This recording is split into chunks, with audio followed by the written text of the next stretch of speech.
from the struggle, now we pushing success. With a vision so bold, we ain't settling for less. Dr. Jimmy Davies laid the whole foundation. Now we moving as a global black-owned nation. Entrepreneurs link from the west to the east. Weekly masterminds where the growth don't cease. AI tech group chats full of wealth. Teaching folks how to scale, stack and invest in self. No gatekeepers here, just doors we unlock. Turning side hustles into Wall Street stock. It's a movement, purpose in every track. Uplift the people, try Every.Black. Own it, your dream, your grind, your plan. We build legacies hand in hand. Every.Black, we ride. No cap, just fact. It's business power, we ain't looking back. No cap, just facts. Every.Black, here we go, y'all. Every.Black is in the house. From the hood to the hills, we redefine wealth. Teaching systems and skills, how to do it yourself. Weekly meetings with the leaders and game changers. Real talk, real tools, real world shapers. AI study groups got us ahead of the wave. We breaking old chains, now we digging new graves. For poverty, doubt, and them myths they talk. This that build up from nothing, kind of food for thought. You don't need a loan, just a team and a goal. We provide both, yeah, we digging the soul. We the future, the now, and the roots in black. If you ready to rise, try Every.Black. Own it, your dream, your grind, your plan. We build legacies hand in hand. Every.Black, we ride. No cap, just fact. It's business, it's power, we ain't looking back. Ooh, cap, just facts. Every.Black, here we go, y'all. Every.Black is in the house. It's a family of founders, a crew of believers, helping dreamers and doers become high achievers. We don't just talk, we coach, we connect. From the mind to the money, we demand respect. Zoom calls turn to breakthroughs and new growth. We celebrate each win, we all toast. Legacy minded, worldwide in scope. Every black ain't a wish, just hope with a road. No gimmicks, no games, just impact. Facts, own your space, your name and your stack. So if you're tired of the cap and the crabs in the back, level up with the squad, try Every.Black. Own it, your dream, your grind, your plan. We build a legacies hand in hand. Every.Black, we ride. No cap, just fact. It's business power, we ain't looking back. Cap, just facts. Every.Black, here we go, y'all. Every.Black is in the house. Own it. Every.Black, own it. Every.Black, own it. Every.Black, own it. Every.Black.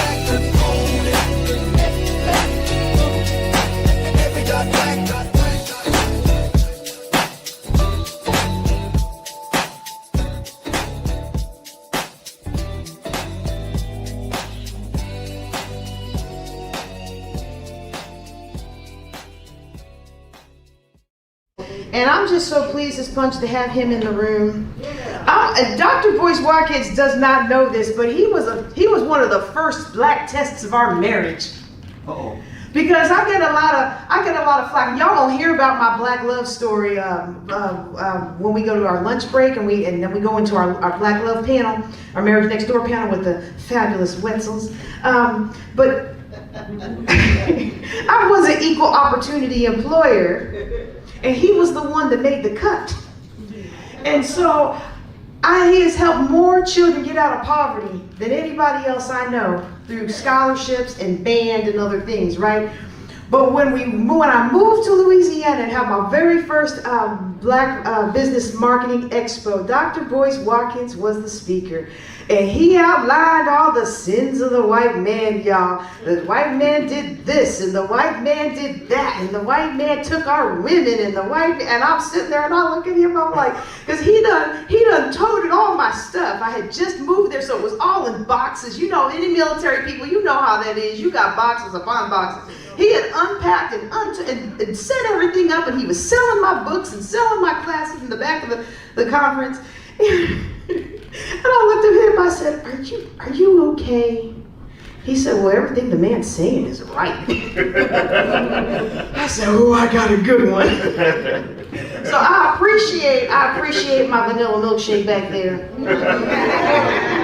And I just, yeah, y'all give Mr. Man a hand. Y'all see my podcast, that's the infamous Mr. Man. But that was a test. I was like, is he ready for this world? Oh, he's just without a doubt. So let me tell you a little bit about Dr. Boyce Watkins. He is one of the founding fathers in the field of financial activism. All right, where black wealth is one of the key determinants in the fight for social justice. Anybody in here tired of social injustice? Anybody in here ready to do something about it? Woo, all right, all right. In college, Dr. Watkins was the Wall Street Journal outstanding graduating senior in finance, graduating with a triple major. I know he doesn't want me to say all this about him, but you need to know who we have in the room. With a triple major and 2 bachelor's degrees, all within 4 years. In 2002, Dr. Watkins was the only African American in the world to earn a PhD in finance. How many other firsts do we have in the room today? How many other first teachers? How many other first entrepreneurs? How many other first business owners? I was the first black physicist in the Air Force, and since the rest of the military doesn't have physicists, I like to say the first black physicist in the military. My paperwork says Air Force, right? All right, when we're the first in something, that takes some effort and some determination. All right, born to a 17-year-old single mother, Dr. Boyce D. Watkins is one of the leading financial scholars and social commentators in America. He advocates for education and economic empowerment and has changed the definition of what it means to be a black scholar and leader in America. He founded the Black Business School, which specializes in black wealth training at a fraction of the cost of a college education. The Black Business School serves over 150,000 students worldwide, and Dr. Watkins has another 4 million followers on YouTube, Twitter, Insta, and Facebook. He has made appearances in media outlets around the world, including ABC News, NBC, CNN, and more. And he is the author of the new book, The 10 Commandments of Black Economic Power. Everybody, let's put our hands together and welcome to the stage Dr. Boyce Watkins.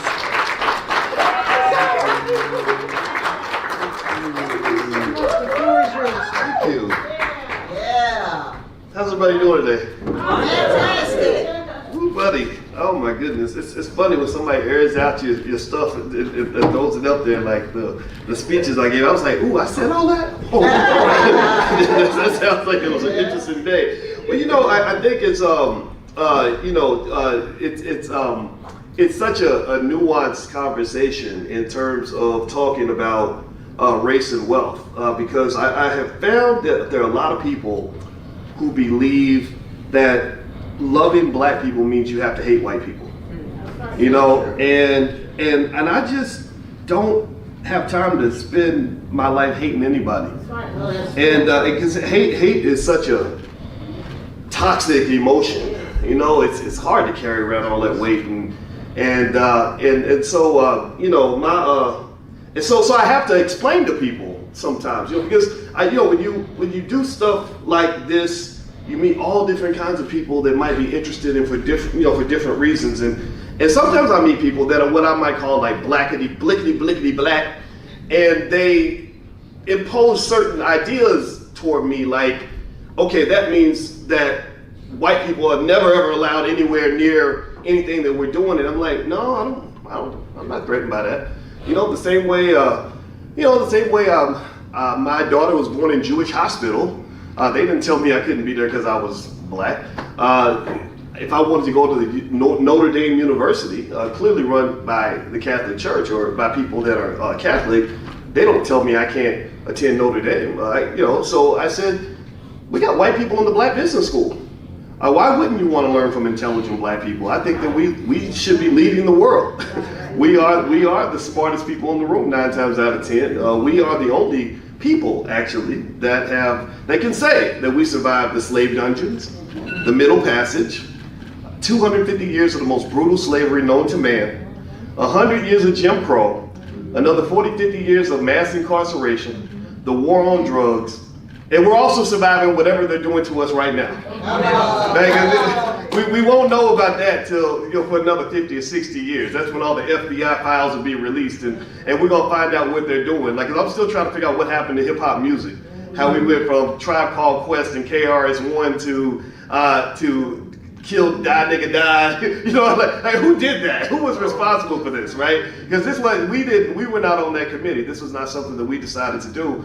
But I think that you have to be thoughtful about these, what I perceive to be very deliberate efforts to degrade our culture and short circuit us from becoming who we're truly meant to be. Now, first off, I want to say thank you to JJ and her vanilla milkshake. Awesome guy wearing the black excellent shirt. If I saw that shirt, I said, okay, he's a cool dude. And thank you so much for having me. I'm very honored to be at your event. I have so much respect for what you're doing, and I love the fact that you work together as a couple. That's what my wife and I do. And also, I want to mention that it's interesting. I was watching Asia's brilliant conversation about quantum wealth theory. First of all, I like the title. I said, wow, that's a great title. I wonder what this is about. It's quantum physics and quantum mechanics. If you study that stuff, it's just mind-boggling. Albert Einstein, he used to call it spooky math. I think that's what he called quantum physics, because it didn't make any sense. Quantum entanglement and the double slit experiment that she talked about, all that. So I'm a little bit of a nerd, so I was like, okay, let me see what she's got.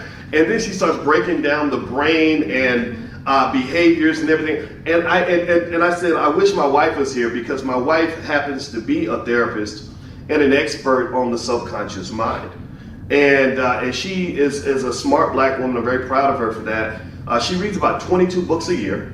And one book she read 4 times was a book about the subconscious mind. And I listened to her and I talked to her about things. And what these conversations fed into me was this keen understanding that the biggest barrier that we have to building wealth, one of the biggest barriers, it isn't really just access to resources. That's important. That must be discussed.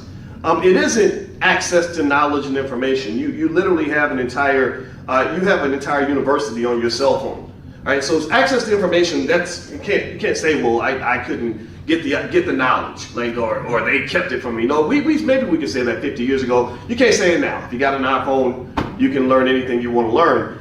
A lot of it is really culture.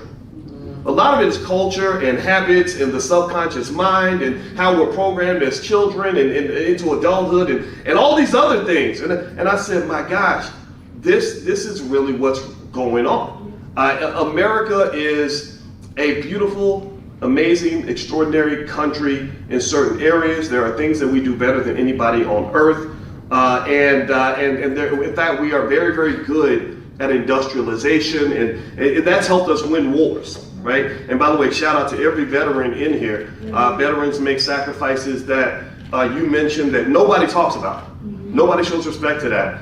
And I'm gonna go on a little tangent. I'm gonna circle back, but I gotta go on this tangent here because my grandfather served in World War II, and once he was hit in the head with a cannon on a Navy ship, and they thought he was dead. And so they put him in the morgue and zipped his body up.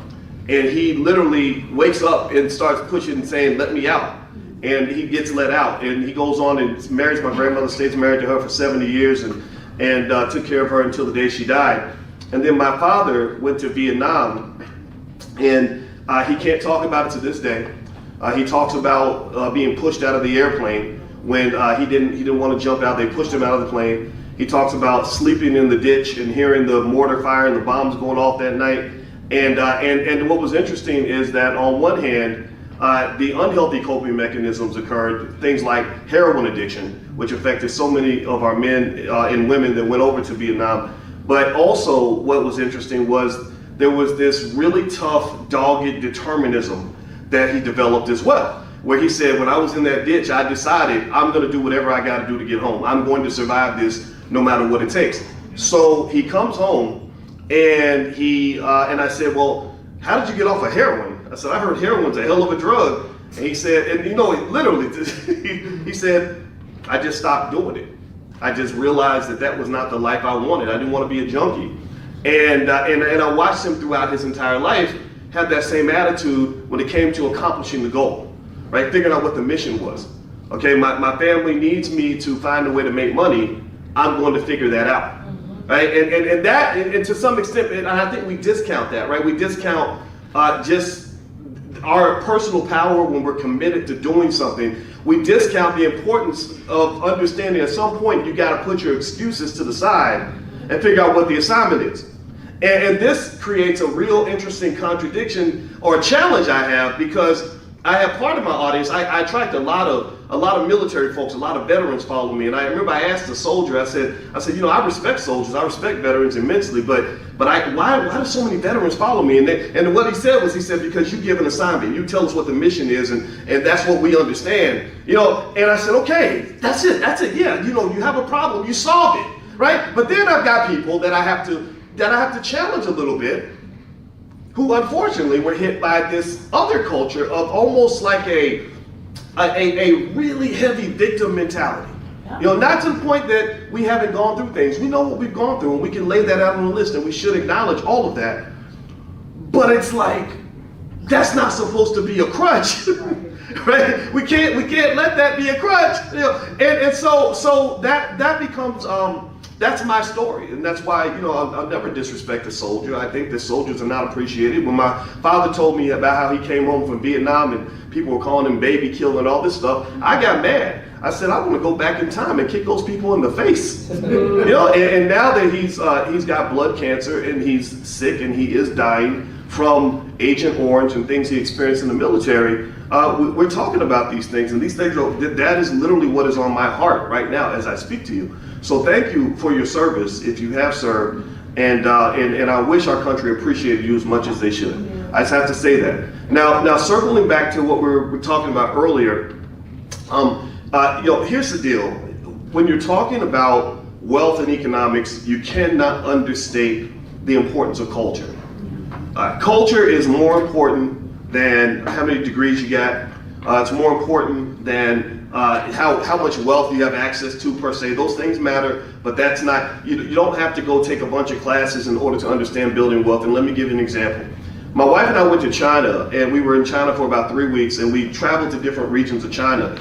And I'm gonna tell you one thing that was really interesting. I don't want to stereotype here, but man, they know how to sell a product. Anybody ever been in a space where maybe it was Chinatown or China itself, and just seeing how assertive they can be? Like they will hunt you down and chase you down and follow up and upsell you, downsell you, negotiate, barter, whatever they got to do to make that sale. And all throughout the country, when I went to different regions, I would see this, you know, similar products, which made me think about the distribution systems. I saw similar sales techniques. I saw similar business models.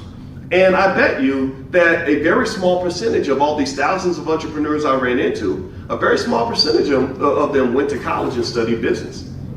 Right? And so this idea that you have to go and get all this knowledge and information to build wealth, run businesses, or whatever the case may be, I think that that's overemphasized a little bit. I think that's important, it's beneficial, but it's not necessary. Culture is everything. So if we talk about culture, and let's talk about that a little bit. I was speaking last night with a great man that everybody should know about by the name of Professor James Small. And Professor Small is an expert on Black history and culture. He talks a lot about Africa and all the things we should know about Africa. And he tells those stories that you'll never learn in school. Because I don't believe that we're ever going to really learn who we truly are from a public school system. I don't think that the public school system is designed to empower anybody, even people who are not Black. In fact, in Chicago, we have 55 public schools where not one single child can read or do math at grade level. In 55 schools. Think about it. So if there's 2,000 kids in every school, it's over 100,000 kids that cannot, not one child. Right? So this is an issue, and it's not just an issue that affects Black people. There are lots of documented stories and information about why the public school system was designed, what it was supposed to teach you to do. It was designed to manufacture workers. It's one of the reasons that the Rockefellers poured so much money into the public school system, because they said, we don't want people thinking independently. We don't want a bunch of people that want to start businesses. We want people that are going to become cogs in a wheel, that are going to understand their part in this mass production process. So school kind of rewards you for sitting down and shutting up more than it rewards you for being creative and intelligent and taking risks and all these other things that you have to do in order to build wealth. Well, Professor Small was talking about Juneteenth, and we're running up on the Juneteenth holiday. And also my birthday's in a couple of days. It's going to be the 27th anniversary of my 25th birthday. So that's and it's funny. I was born actually on Father's Day, and unfortunately my father was not there to receive me as a gift. I think I'm a pretty nice guy. You should have been there. It was a nice party. But anyway, so one thing he said about Juneteenth that was interesting was, he said that we live under this myth that Juneteenth was this day where the soldiers came down and told the slaves in Galveston that they'd been freed and that they could all go and everybody's good, just going out, head on out the door, life is better now. He said, actually, this is according to Professor Small, I just learned this last night, so I still have to go verify everything, but he's a smart guy, he knows a lot of stuff. He said, actually, that wasn't true. He said that in Juneteenth, when they came down and talked to the slaves, they said, you're not free, but you have a different situation. You are still going to work for the same master. You are required to still stay on the plantation and work for the master. The difference is that he has to compensate you. So you won't be slaves anymore, you'll be employees. Or better yet, you might say they went from being unpaid slaves to being paid slaves. And the amount you will be paid will be determined by the master. So your boss, your master, is going to get to decide how much he wants to pay you. If he wants to pay you a penny a day, then that's what your pay is going to be. And then they created things like vagrant laws, where if you weren't working for your master, if you did not have a job and you were black, you were going to be incarcerated. And when you get incarcerated, they're going to lease you back to the plantation owners so you can work for them. What does that sound like? Anybody know about a system does that sound familiar to y'all at all? Is there any system where we incarcerate people and then sell them to corporations for small amounts of money? I don't know, I can't remember. It starts with a P, I can't, not OPP. And then he said there was a third group of slaves who said, to hell with that. He said that this, and again, this is not documented in history. He said there was a third group of slaves that said, well, you're just going to do what you got to do. I'm not going back to that situation at all. We out of here. So if you got to shoot us, you got to catch us, try to kill us, whatever, catch me if you can, but we out of here. And these were the individuals that went and set up a lot of the very prosperous black towns all across the United States. Like the Black Wall Street. Remember, Tulsa Black Wall Street was just one of hundreds of towns that were set up, and one of hundreds that were burned down and destroyed. So the story, it was a systematic kind of issue. And I heard what Professor Small said, and I said, that is so fascinating how that links directly to the world that we live in today. I said, because if you think about it, we kind of have at least three broad categories of people in our community. We have those of us that went to college, went deep in debt, got our student loans, and then went to become slaves on the corporate plantation. We get stuck because we're so deep in debt, like a sharecropper, that you can't ever quit the job, and we're never given any other sort of transferable skills that would allow you to build wealth or create enough of an asset base that you could walk away from that job. That's a lot of us. That's us educated people, right? With the MBAs, BAs, BSs, JDs, PhDs, MDs, whatever other letters behind our name that make us feel like we're better than other people, right? Then you got like the street dudes, right? Some of us got people like that in our family. I got a bunch of them that didn't do all of that, but they out hustling, doing whatever. Well, eventually we know how that ends, right? Because the music glorifies the drug dealer, but they don't show you what happens when they get locked up and get 50-year prison sentences, and then they become part of the labor lease program, which is again just it follows from what they did back at Juneteenth, right? And then you had that third category. You had the third category of people that said, I'm going to be free by any means necessary. And these are the people that I relate to the most. These are the people that I love talking to. These are the people that have the courage and the vision to understand the assignment, who understand what freedom actually looks like, who understand what it really means to be quote unquote successful, who are determined to get there, who are preparing their children for freedom and success. And those are those people that are fighting to get away from the corporate plantation. It doesn't mean, again, I told my daughter, I said, it's okay to work for somebody. I said, but there's a difference between working for somebody because you want to versus working for somebody because you have to. Right. And I said, my job as your father is to make sure you always know the difference and that you always have a choice. I want you to have options. I want you to be happy. Happiness is directly linked to options. They find that, for example, when they did a study on rats, and they put rats in a cage, and they would hit them with electric shocks. And they had one group of rats that had no options. They had no ability to stop the shocks. They would just go through pain just randomly, and they didn't know where it was coming from or how to change it. And then they had another group of rats that learned, that created learned behavior, where they gave them an option where you feel the shock, and then if you hit a button, you can make the pain stop. You can make the pain go away. You can stop the shocks. And they found that when they measured serotonin in the brains of these rats, meaning how depressed they were, they found that the rats that were in the cage that were stuck were more depressed than the rats who had options. So if you want to know why so many of our people struggle with anxiety and depression at epic levels, and we die young because of it, as Miss Asia brought up earlier today in her brilliant way, it's a lot of times because we don't have options. We feel stuck. It sucks to be stuck. So when I talk to my 12-year-old and we're talking about all the things she wants to do, she's a singer, dancer, actress. She's just got this love, and she gets up and gives Emmy Award speeches during the Emmys that nobody asked her to create, but she'll come down in her award dress and will literally give us an acceptance speech, and we're like, nobody gave you nothing, girl. What you doing? But that's what she does. That's in her soul. That's who she is. She makes up dance routines and everything else. Every single day she does this. And so I said, okay, you want to be a dancer and actress and all these other things. I think that's great. Let's go study some models where you can create that life and still have options. Let's study Tyler Perry. How did Tyler Perry build his own economic empire and eventually buy BET? And I said, because Tyler Perry, he doesn't have to audition to be the star of any movie that he ever makes. No. He doesn't have to audition. He gets to pick who the stars are. If Medea's going to be the star, then Medea's going to be the star. I said, let's study that business model. Let's talk about how the economics will play a part in you having what I think is very important for you, which is options, which is connected to something that I know is important to you, which is happiness. So when we talk about what she wants to do when she grows up, I don't even talk about things like professions, or you want to be a dentist or a lawyer or a doctor. I say, no, I just want you to be happy.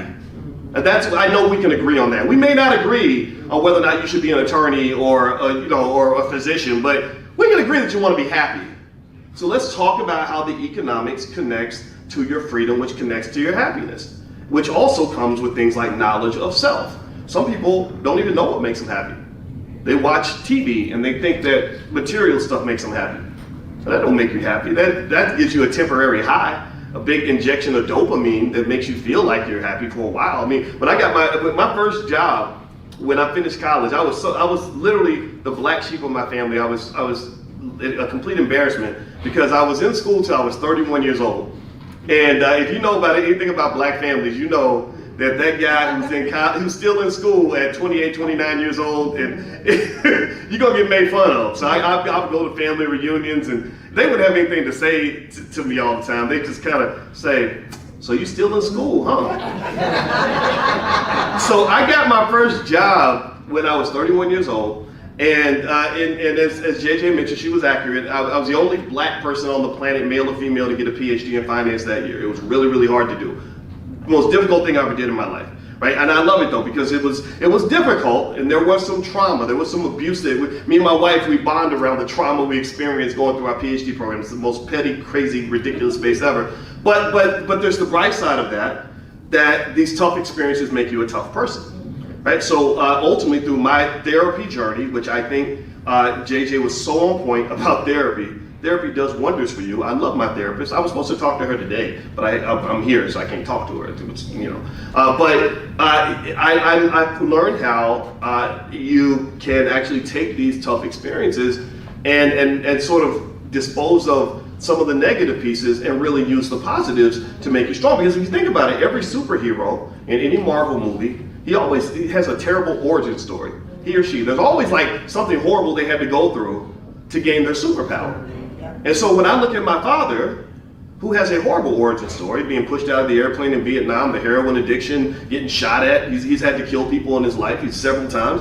I also see the superhero. I see the man who can't be stopped. When my father decides something's going to happen, it would usually happen. When it came time to provide and protect his family, I didn't see some sniveling man at the dinner table complaining about how a white man won't let him take care of his kids. I saw none of that. I saw a man who showed up in the way he needed to show up for the people that needed him to show up in an appropriate way.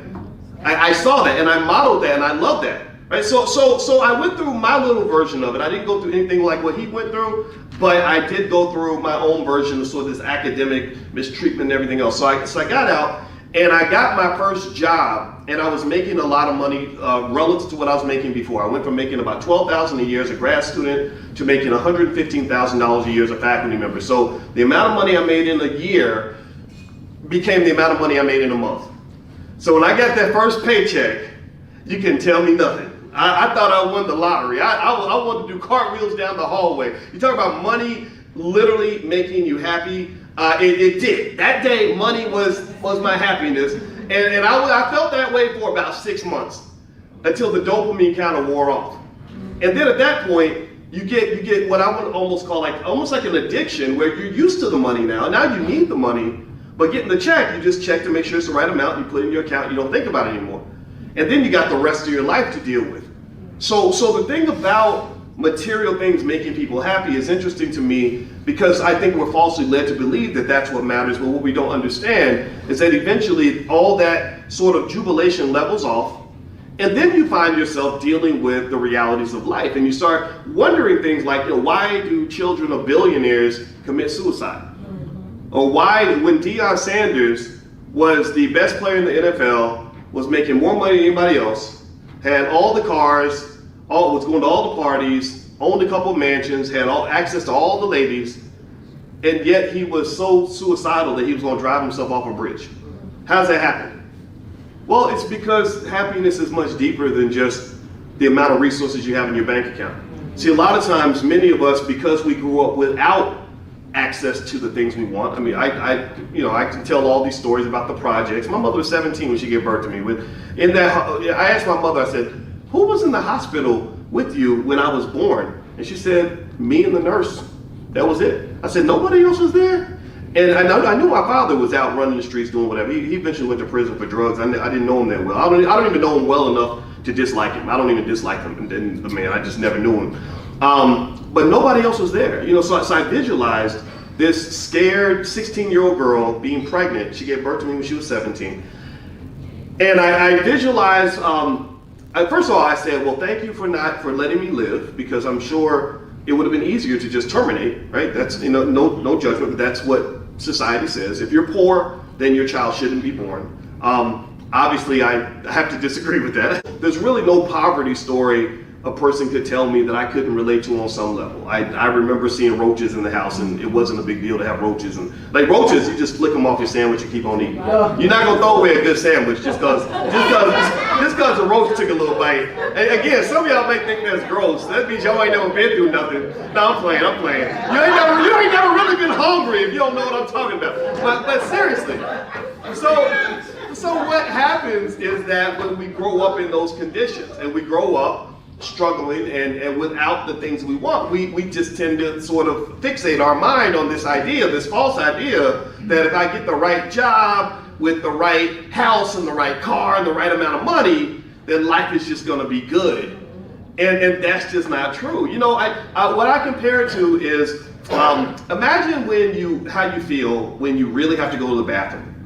Right? Imagine if I'm an okay speaker, I do my thing, but imagine if I was giving the best speech ever. Like, let's say I was a great speaker like Malcolm X or something. I'm giving the most riveting speech on earth and giving you the knowledge that's going to change your life. But at the same time, you really, really gotta pee. You're just going to explode if you don't get to a bathroom. Are you really going to be able to pay attention in that speech? I mean, remember, it's the best speech ever. I'm telling you how to make $1 billion and be black and powerful. You don't, but you got to pee, right? So at that moment, nothing else matters. You got to get to a bathroom, right? So you just say, gosh, I want to see this speech, but I got to record it for me. And then you hobble into the bathroom, and then finally get to the bathroom. You finally get in there, and you're like, oh, thank you, Jesus. Oh, God. Right? You're happy to finally let it out. right? Okay, so let me ask you, so after you're done and you go wash your hands and everything, hopefully everybody washes their hands. If you don't, you're nasty. What do you do after that? Do you just hang out in the bathroom in case you gotta pee again? You like maybe spend the day in the bathroom for a while, just because peeing was so enjoyable before. Why not just do it all day? Right? No, what do? You walk out of the bathroom and then you get back to doing things that are more important. Right? And it's not that going to the bathroom wasn't important. It was important based on where you were in your life. You needed a bathroom, so bathrooms were really important. Now you don't need a bathroom anymore, so now other things are more important than that. And so life is kind of the same way.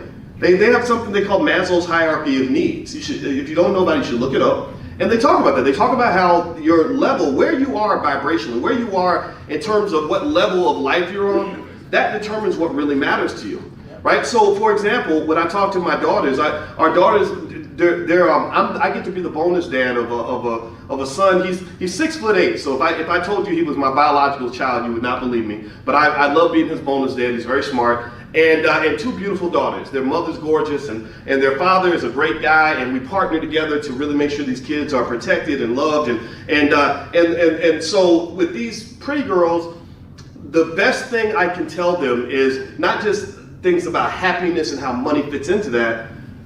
But I also say, one of the goals that me, your mother, and your father are going to have for you is to make sure that your financial needs are met well enough. Again, not just because we're giving you things, but because you also understand how to make money, how to preserve money. We want your financial needs to be met well enough so you don't end up in a situation where you got to date a creepy, terrible man just because you can't pay the rent. And in fact, when we were talking earlier about narcissistic abuse, the system mentioned financial abuse as one method of control that people have over others. And I've seen this a lot. In 2006, I wrote a book called Financial Lovemaking, and I interviewed lots of people, and I was really fascinated by how many people make relationship choices based on economic need. So what I say to them is I want to help you operate at a vibrational frequency high enough where you're not picking a man that's just going to fulfill a financial void.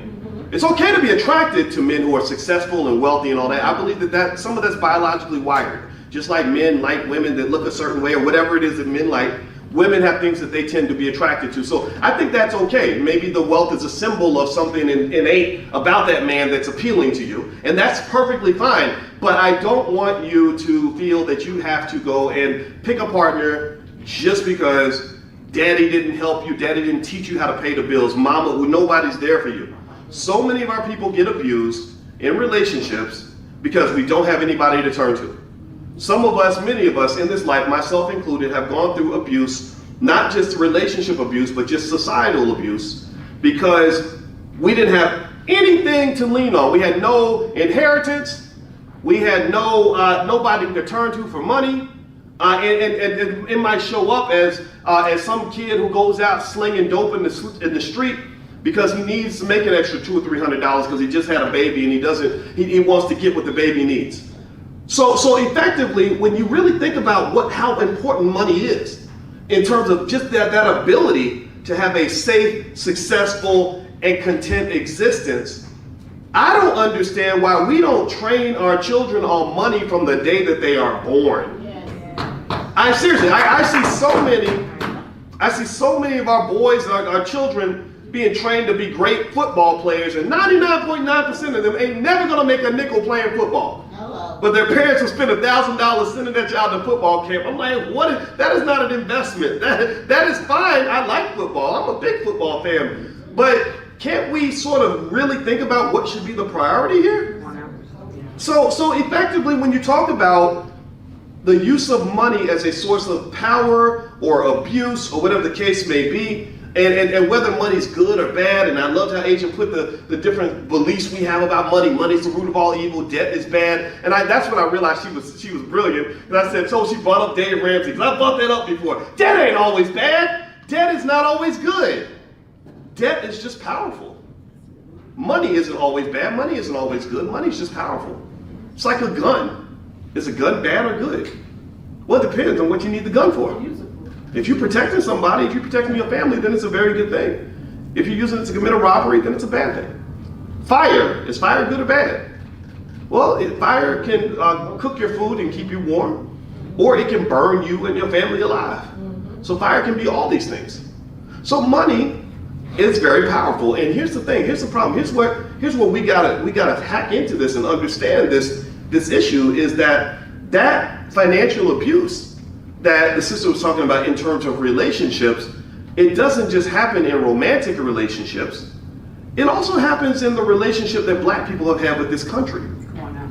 See, when we talk about things like this is where I scare or confuse people, because I'll talk about integration and I'll sit here and I'll say, gosh, you know, I don't mind the fact that my neighbors are white, and I don't mind the fact that I can go to shop in any store I want to. I never had any issue with white people, unless you're trying to bully me or control me. You know, when my daughter married a guy from Denmark, he's a really nice guy. You know, I said, well, does he treat you well? Do you love him? Yeah, okay, fine. So I never had that issue with anybody who wasn't black. But what I do think about is I ask ourselves, I say, what did integration actually really do for us that I can really point to in terms of saying, okay, we are clearly better off after integration, right? Okay, let me see. Do we have more wealth than we had before integration? No, okay. Because we own more land. We owned 100 times more land in 100 years ago than we do, or 20 times more land, or 50 times. It's some number, I gotta look it up. But we owned a lot more land before integration than we do now. Do we have more businesses now than we did before integration? No, we don't. We traded our businesses in for student loans and corporate jobs. That's what we did. In fact, we used to own a sports league. We had something called the Negro Leagues. We had the Golden Glory Sweepstakes, which is basically a black NASCAR. We had a lot of stuff. Your ancestors weren't just sitting around waiting for people to save them. They were actually building things and creating things out of necessity. Okay, are our families stronger now than they were before integration? Do we have stronger families, or have we kind of fallen off the rail a little bit? No, 76% of all black kids don't even have a daddy in the house, and we don't even think daddies even are important anymore. We think fathers are just this stupid little accessory that you tack on for convenience, when we would never assume that it's okay for 76% of our children to not have a mother in the house. But why do we think it's so normal for 76% of our kids to not have a father in the house? Maybe we need to process that a little bit. So you can go down the list. Educationally, were we better educated before integration or after? I don't know. Well, we got 55 public schools in Chicago that receive probably billions of dollars in funding that don't have one single child that can read or write or do math at grade level. Nah, nope. So when I think about integration, here's what I see. Here's what I visualize. And JJ, let me know when my time is low, because I don't want to over talk. About 10 more minutes, is that okay? Okay, I'm gonna do 10 more minutes. What I visualize with integration is a marriage, and it's an abusive marriage. And it was a scenario where you formed a partnership where perhaps we were misled into believing that we would be equitable partners in this relationship. We thought we were gonna sort of split the power, split the wealth, split the possibility, and that wasn't really the plan. That wasn't the plan. The plan was not to integrate you so you could be equal partners. The plan was to integrate you so that you could become subordinates. The plan was to commodify you. To some extent, black people we're like the KFC chicken that was invited to somebody's house for dinner. So the chicken arrives at the house thinking he's about to eat good, and he don't understand that, no, you are the dinner. We're gonna put you in the middle of the plate. And you're like, ooh, we're gonna put you in the middle of the table. Ooh, I'm gonna be in the middle of the table. I'm getting all the attention, right? And you don't understand, they're gonna carve a piece of your butt off and cook you because you are the commodity. So to some extent, what happened with integration is not, again, this is important to understand. Integration was not a bad concept. Just like marriage. Is marriage bad or good? Well, it depends on who you're married to. Right? It depends on the nature of that relationship. So integration in itself was not a bad or a good concept. But in America, where you're dealing with this concept where unfortunately many whites were led to believe that they were superior to black people, and then also simultaneously, it takes two to tango now, you have a lot of black people, even to this day, who sort of have an inherent inferiority belief. We believe that we're supposed to serve somebody else, right? So it's a perfect combination, like the pimp and the hoe. right? Pimps can't pimp everybody. The pimp would not be able to recruit my daughters because they have high self-esteem. They have fathers, strong fathers that support them. They have access to resources, so they wouldn't be good targets for a pimp. They're both beautiful girls.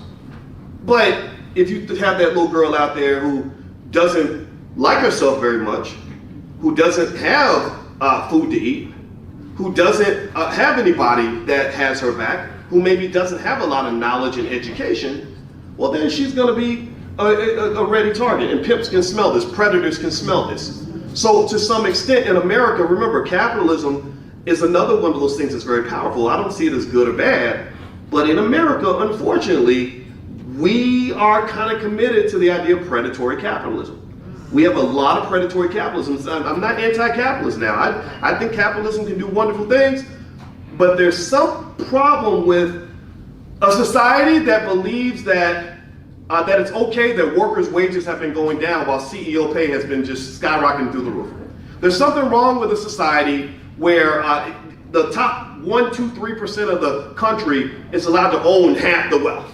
Right? Like there's something wrong with a society where your government is $31 trillion in debt, and it's largely because there are people who believe wealthy people shouldn't have to pay more in taxes.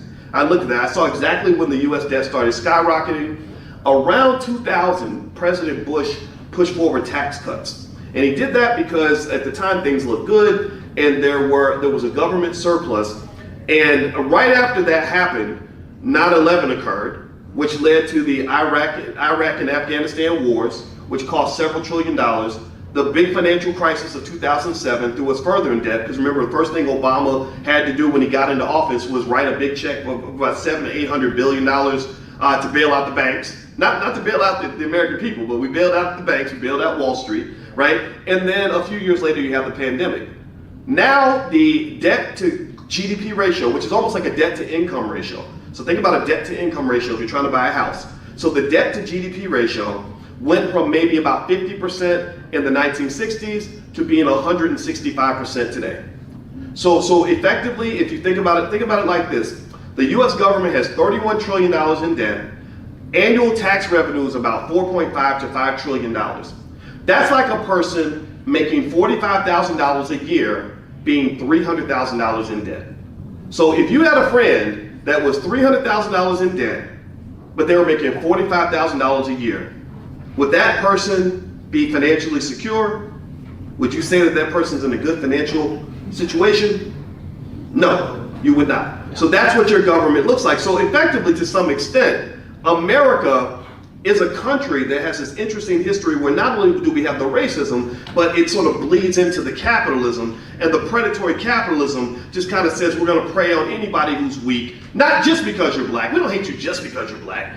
We might hate you because you're poor or because you're not one of the wealthy and powerful in this country. So what is the solution? What's the best way to kind of look at this? What does this mean? Well, I do have this book. Feel free to take a look at it. It's called The 10 Commandments of Black Economic Power. Now, I wrote this book mainly because it is my firm belief that in order for us to improve our economic condition, we must address the economic culture that exists in our families. We have to stop raising our kids to make them believe that the highest height they can ascend to is to get a nice job with a nice office and then go run off and live in a white neighborhood. That can't do. Now that's okay if that's what people do. I'm not judging that. What I'm saying though is that you have a lot of people, a lot of children that are so smart that they could become the billionaires that fund and create thousands of jobs. They could become the captains of industry, but instead the little kid is 16 years old and he's good with computers, and somebody, what do they say? Oh, you're gonna get you a good job. Hey, that's what they used to say to me. And so here's the thing you gotta understand is that if you look at Elon Musk, one of the richest men on the planet, Elon Musk is pretty much just an engineer who also learned how to be an entrepreneur, who took some risks and took his engineering skill and scaled that up into something where he's been able to create over 500,000 jobs, mostly for his community. If you look at the history of Jeff Bezos, another man who's worth over $100 billion, who created Amazon, if you look at his history, I've studied these guys. I like to reverse engineer. If you're doing something that's working, I'm gonna study that. Well, Jeff Bezos was just a techie kid, like a lot of our kids in our community, who then decided to take a chance to become an entrepreneur. He walked away from a very good, high-paying job. People told him he was stupid for doing this. And he went and he sat in a training class, a free class on how to become a librarian, how to run a bookstore. So he's sitting next to these librarians taking notes on how to run a bookstore. I kid you not. And that is literally the origin of Amazon. So my point is to say this, and this is what we'll end with, is I think we can do so much better. Yes. I believe deeply in the idea that we are just sitting on the secret sauce, that we got the juice. We are everything that we need. We are the trillion-dollar commodity that we've been looking for. I believe the gold is buried right in your backyard, and you ain't got to go down the street, around the block. You ain't got to sell your kids into corporate slavery. You ain't got to go to places where you're not wanted to find opportunity. I believe that you have the ability to manifest realities that are so extraordinary that even you don't understand how amazing they're going to be. But all we need is the confidence and the discipline and the commitment to developing a culture that allows us to fully manifest and create those realities. Take those kids that might want to be great basketball and football players and create an army of black entrepreneurs. Buy stock for your children from the time they're born, and then if you do that, and they will have so much money by the time they're 25 or 30. If you consistently buy them stock from the time they're born, by the time they're 30, they'll have so much money they'll never have to work for anybody. If you don't believe me, go to my website, BoyceWatkins.com. I have something there called a $5 a day investing plan. I had to create this because I had so many people that were giving me pushback because they've been led to the false belief that black people can't build any wealth, that black people don't have enough money to invest. So I said, okay, well, can black people afford chicken? They said, yeah. I said, absolutely. If I put a Popeye's chicken in the poorest neighborhood in America, in one day there'll be a line out the door, around the corner, down the block, full of people that shouldn't be eating chicken. You know what I'm talking about. So let's pick $5 a day, which you can't even buy a Popeye's chicken value meal for $5. So if a person invests $5 a day consistently in any S&P 500 index fund, Victor, Oscar, VOO is one that you can pick if you want one, if you want to start that for your child, or SPY, that's another one. If you do $5 a day in any S&P 500 fund as a gift to that newborn baby, by the time the child is 10, they have approximately $21,000. By the time the child is 20, they have approximately $102,000. By the time the child is 30, they have approximately $250,000. By the time they're 40, they have approximately $750,000. At that point, you're not poor anymore. In fact, after the first decade, you're not poor anymore. There's nobody that's liquid that has $20, $30, $40, $50,000 in the bank that could call themselves poor. What does that do? That changes the game. That means they don't have to spend their lives in slavery. That means they don't have to spend their lives doing work they don't want to do. They don't have to spend their lives in places that they're not wanted. They can actually go be free and manifest and live the life they're supposed to live. So let's do that for our kids, and let's make our people great, because that's what we deserve. And I believe it to the core of my heart. Yes. Thank you all very much for listening. I appreciate it.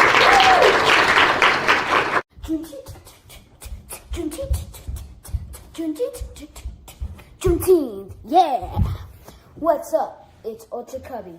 Now, I have a video, and I'm really sorry I am missing Juneteenth 2026 in Tulsa, but it's for a good reason. My team made it to the Little League World Series, whoop, and I'm going to be in Broken Bow, sadly, to miss all the great speakers. Jonas with the bonus, Miss Tiana Von Johnson, and Brother Bedford. All the greats. And I'm really sad I can't be there, but I got a little song so I can still be part of this. I was down, but now Up. I was down, but now I'm down. I'm up like seesaw when I'm gonna beat like an old man's lawn. Better keep off on the ground to the treetops. Black clouds on my feet like Jack and the Beanstalk. Jumped off quiver straight in a free fall. Cowboy hat and my singing hee-haw. Leaning on my feet like a feline. Put him back in the seat like a recline. Hey, what you mean I'm not worthy? Did it with a purpose. Then your permit. Fingers to the bottom and I brought it to the surface. Low business, that's the white word. Ooh, little guy making big moves. Tick-tock turned to a tick-tick-tick. Boom. Yeah, I talk a lot of stuff. Probably thought it was the bluff. Till I went and turned it where I was done, but now bye.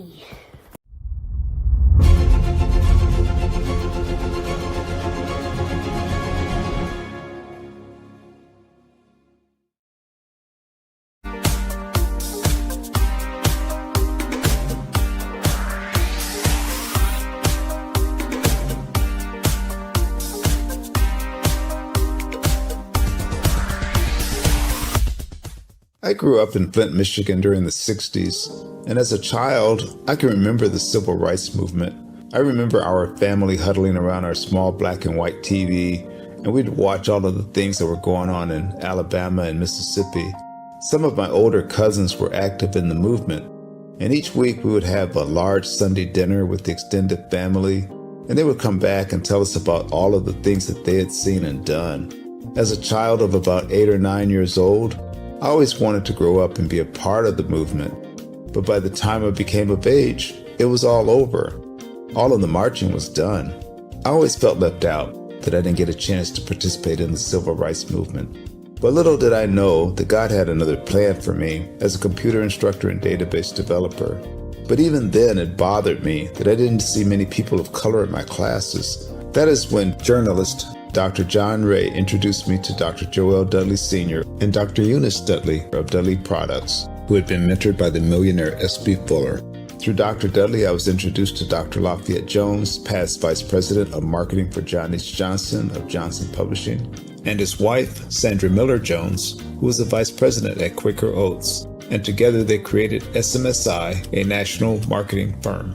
Dr. George C. Frazier of FrazierNet and the Power Networking Conference, Dr. Jackie Mayfield of ComproTax, founder of the largest Black-owned income tax service, and even billionaire Michael B. Roberts. They all believe that the way to close the wealth gap is through entrepreneurship, because we as a people had to overcome slavery, and secondly, obtain our civil rights to be able to eat in any restaurant or stay at any hotel that we wanted. But the third piece is economic equality. And now I am also convinced that we must become entrepreneurs, and to do so we must embrace technology and a strategy of global networking. That is why I created Every.Black, to use my vast experience as a computer instructor to teach entrepreneurs how to use technology and artificial intelligence in business. Every.Black members are listed in our promoted in our digital newsletter, on social media, and on our podcast. And we conduct read positive books, learn from experts, networking with like-minded individuals from around the world, educating them about every aspect of becoming a successful entrepreneur. That is what Every.Black is all about. Just go to www.every.black to take the AI and tech classes you need, to register for our mastermind meetings, and to join the Every.Black family. Visit us at www.every.black and sign up today. Just go to Every.Black, every.black. No .com, no .net, just Every.Black. .black is the new .com. To tell you the story or celebrate the lives of S.B. Fuller and Dr. Joel Dudley Sr. And there's a method quote at the bottom that says, methods are many, principles are few. Methods may change, but the principles never do. So maybe they don't have the tools that we have today, but those principles of being successful entrepreneurs are the same. So as you watch this presentation, I was going to ask each of you to pick out 3 things and write them down that resonated with you, 3 principles of entrepreneurship that still could be practiced today to become, to help you become a successful entrepreneur. First, I want to tell you about S.B. Fuller. He was born June 4th, 1905 in Louisiana and passed away October 24th, 1988. And from Louisiana, he moved on to St. Louis and he started a business selling women's apparel. but the local sheriff actually came to him and told him that he had to stop selling the dresses because he was taking away business from the local businesses. And his customers were told that they had to return the dresses, to return the clothing, get their money back. And if they did not, then they would have lost their jobs. So he was fed up with what he called masterism and literally started walking to Chicago to escape St. Louis at that time. He was self-educated with only 18 months of formal education. He was a self-taught person. He started with $25 selling soap, created soap, and he eventually created a company bringing in over 18 million a year. What he did with the soap is he shaved the name off of the soap and put his own label on the soap and started selling the soap door to door. Now, there's some obviously other things that he did as well, but that's how he got started. Ultimately, he employed thousands of people. He mentored thousands of entrepreneurs through weekly mastermind meetings. It didn't matter what type of business you have. And he was a believer in self-reliance. And during the Montgomery bus boycott with Rosa Parks and Dr. Martin Luther King, S.B. Fuller recommended to Dr. King to just buy the bus line, and then it wouldn't be an issue where everyone rode on the bus. But Dr. King decided not to do that. But that was just his mentality, to be the owner and not at the mercy of someone else. There were two books that he based his business on. One was Think and Grow Rich by Napoleon Hill, which he knew. He knew Napoleon Hill. Napoleon Hill would speak at some of his conferences, and also the Holy Bible. What he did also, he had chemists to actually manufacture his own products, and he brought in chemists from around the world. And again, this Fuller sales kit is listed at the bottom, which people could get for $10 to start selling Fuller products. These are some images of the conferences they had. And if you notice in this image, there's a Cadillac. So he would give away a Cadillac to the top salesperson each year. And these conferences would be held in Chicago at the Palmer Hotel in Chicago. And even though they had this many people attending the conferences, they still could not reserve their rooms through the main lobby. They had to get their rooms assigned off-site so that there wouldn't be that many Black folks in the lobby of the hotel. So the top picture is the products building. They had a department store. They had a Regal theater. He also bought out newspapers, Black newspapers that were maybe going under. He would buy them out and turn them around. And so again, some of the people that he mentioned through weekly mastermind meetings like the ones we're doing right now were John H. Johnson of Jet Ebony Magazine, George Johnson of Afrosheen and UltraSheen. And a lot of people don't realize he also mentioned Mary Kay Cosmetics. And to give you some information about Dr. Dudley, he was labeled mentally retarded at a very young age. He grew up really in poverty in Aurora, Illinois, with 10 siblings. But he made a covenant with God as a young person that if God would deliver him from that poverty and flies, he said they couldn't even have a dinner without somebody had to stand over with everyone else trying to eat and shoo away the flies. He said if God would deliver him from that life, then he would spend the rest of his life helping others. And that's what he did. So he started with $10 buying a Fuller sales kit from S.B. Fuller's company. And he and his wife ultimately created a company bringing in nearly $36 million a year through Dudley products, and had employed over 600 people at one time. But he also trained over 30,000 cosmetologists in the U.S., Brazil, and Zimbabwe, and in Africa. And they also had training schools throughout the U.S., by the way, in Chicago, Washington, D.C., some of the schools are still in operation in the Greensboro area, in Charlotte. And he mentored thousands of entrepreneurs through the mastermind meetings as promised S.B. Fuller. When S.B. Fuller died, Joe Dudley promised that he would continue the weekly meetings, and that's what he did. And he also believed in self-reliance, believing that we can do it ourselves. I was labeled mentally retarded. They told my mother, Clara, that I would never be anybody. She says all the other 10 kids would make it, but this Joe won't make it. And Mama told me to fool him, Joe.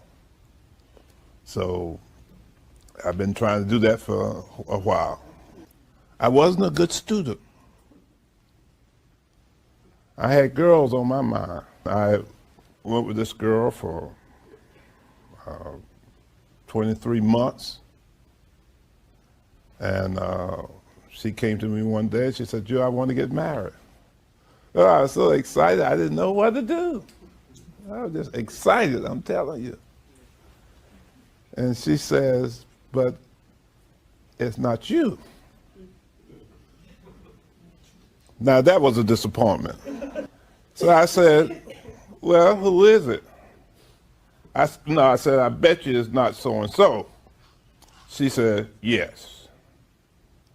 Oh my God, I got mad because he was helping her get her homework. I couldn't even get my own homework. But I wasn't jealous of him because really I thought he was ugly. She said, I want some smart kids. And you are not smart. I made up my mind.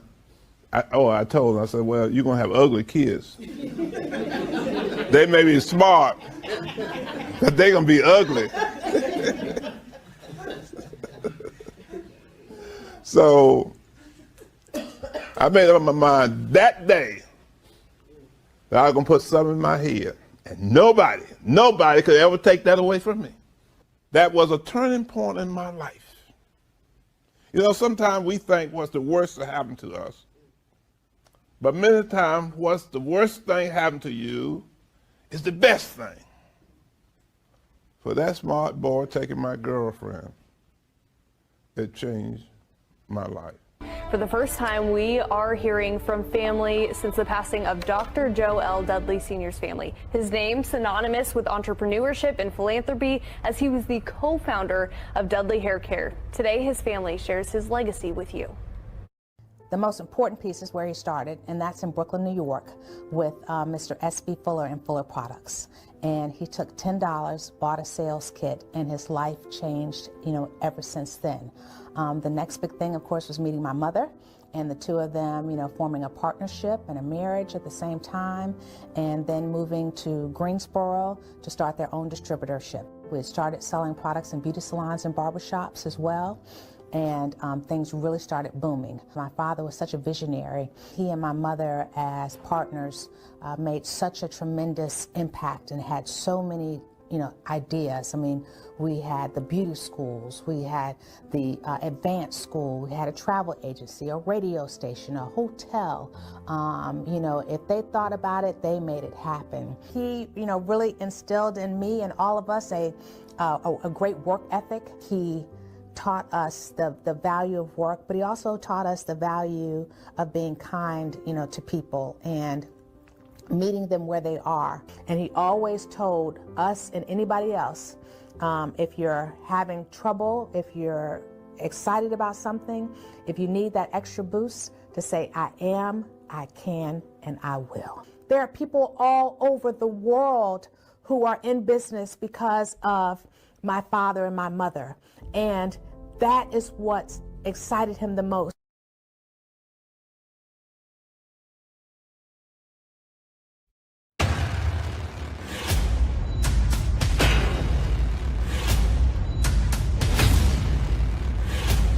So I want to bring to the stage our wonderful speaker, the author of that fabulous book, Ina Johnson Meyers, who's going to talk to us about Are You at Risk for Narcissistic Abuse? Ina, welcome to the stage. Thank you.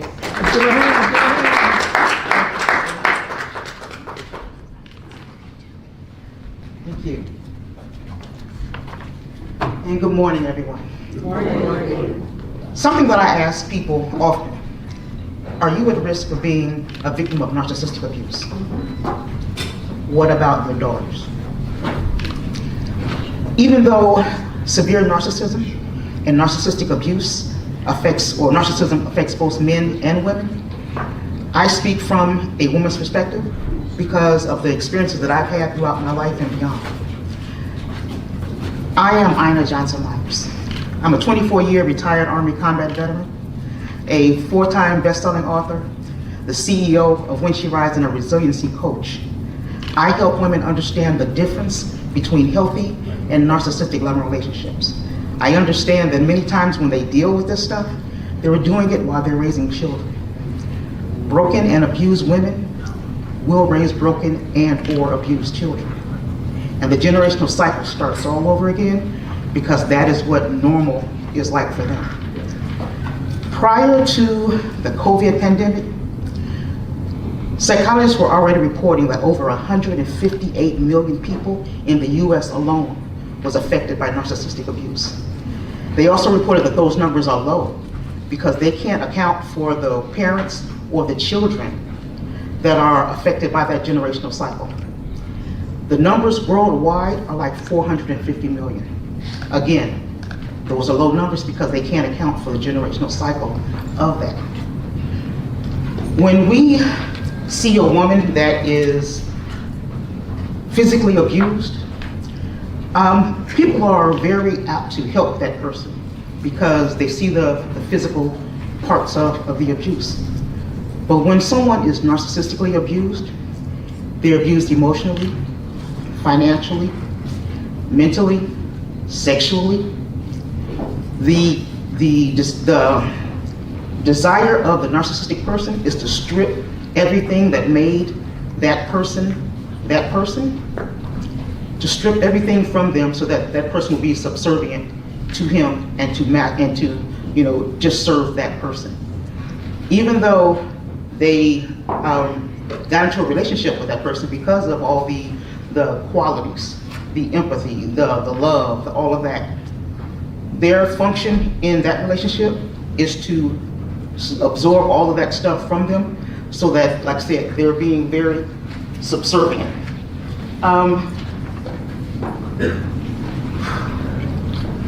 Like psychologists, when we talk about narcissistic abuse, narcissism is a scale.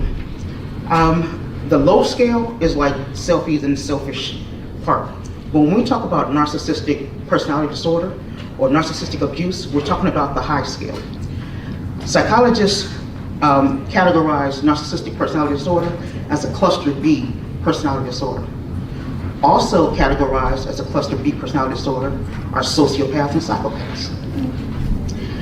And when you, like I said, for people that deal with narcissistic abuse, oftentimes they see many of those different personality disorders in that one person.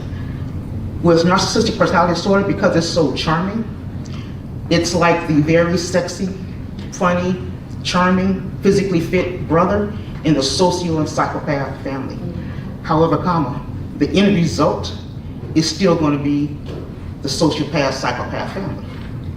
And the reason why it takes people so long to get out of it, psychologists say it takes a person over maybe the average of 7 times to get out of that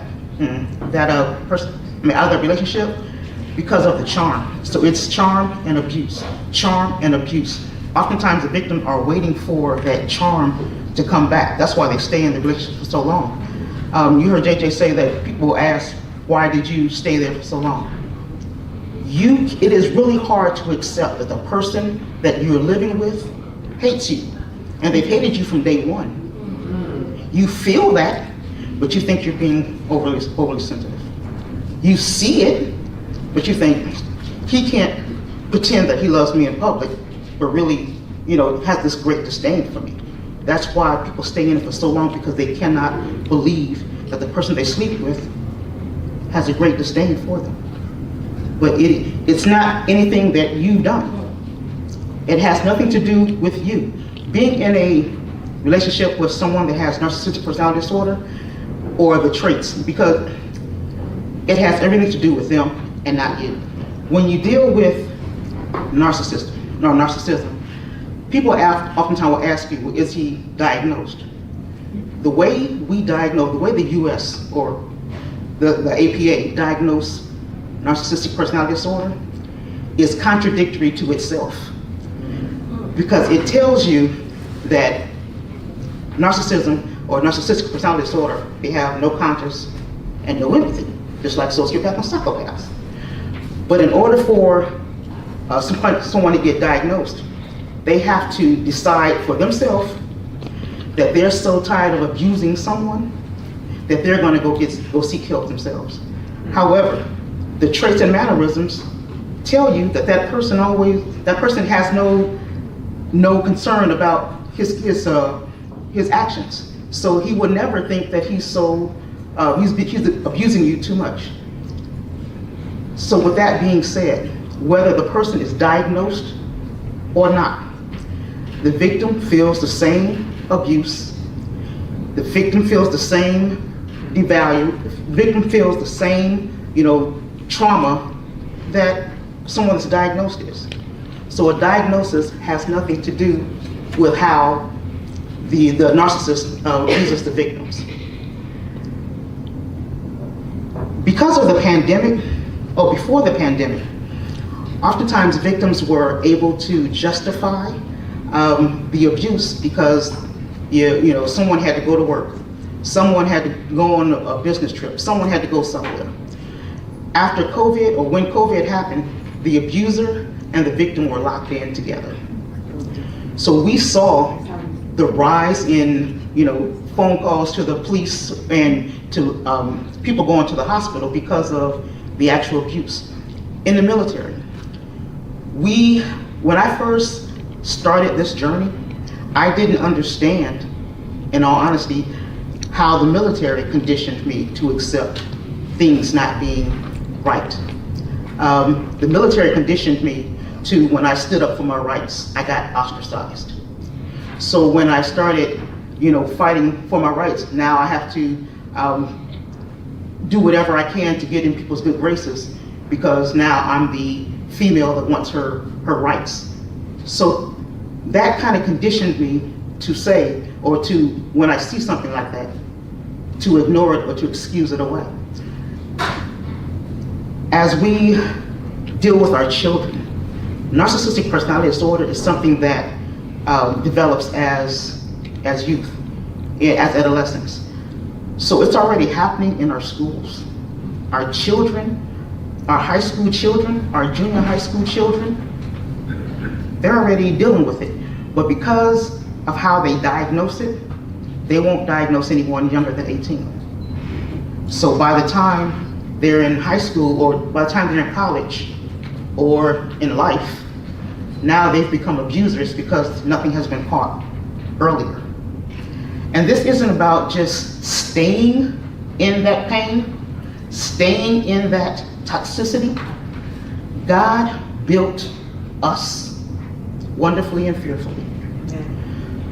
So as I speak with women about understanding the difference between healthy and narcissistic love relationships, I also teach them the Christian approach to dealing with that. There's no need to stay in that dark place. There's no need to stay in that toxicity. God wants us to, endure. God wants us to live a very fruitful life. So as we do the work to empower women, as we do the work to impact their lives, keep in mind, and I want each and every one of you to keep in mind, that the devil comes to kill, steal, and destroy. So as we grow in our careers, as we grow our finances, as we grow our businesses, be mindful that not everyone that smiles at you has your best interest. Be mindful of your family and friends that, their soul is broken and you're trying to figure out what's wrong with you when you have that really great person because he is so nice, he is so this. We would never tell someone that is with someone that's a sociopath or psychopath that you should be happy you have that man. You should go work it out. And oftentimes when we tell some people in church about it, they give us the advice that we need to pray more, we need to be more submissive, we need to, do more things so that as the person that is abusing you, maybe they won't abuse you so much.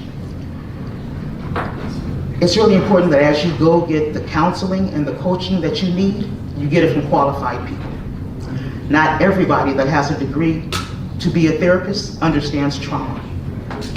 Trauma is a specialty. So when you go to someone that does not have that special or the specialty in trauma, they're liable to traumatize you even more.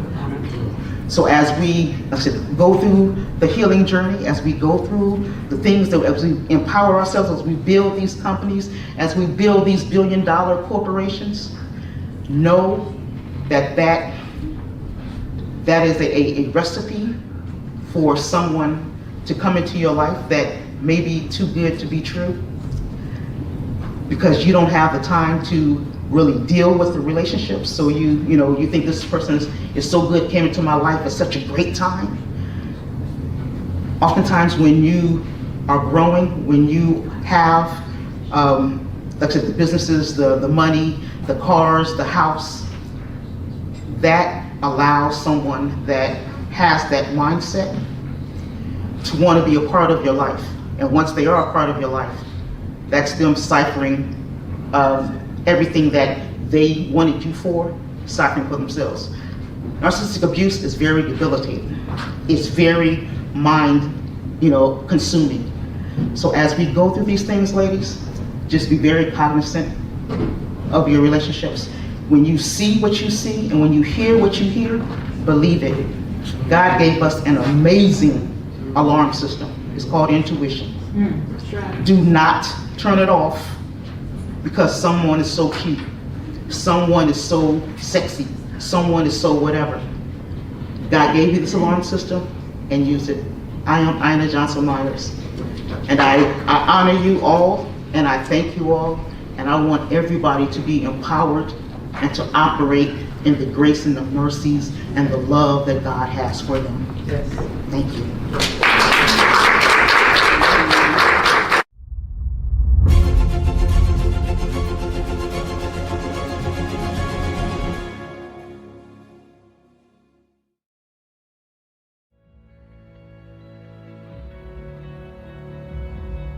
My name is Robert Cooper. I'm a family engagement specialist. I'm an author of A Young Man's Cry, founder of Young Men Becoming Men. What's your definition of a leader? Not copying others. Not copying others. You gotta find stuff that you love about yourself. Because I wish somebody did this with me when I was your age. Life is real, but we have to be willing and open to learn. You see your future out there? Test score does not define who you are. What defines who you are? Your character, your goals, your morals, how you carry yourself.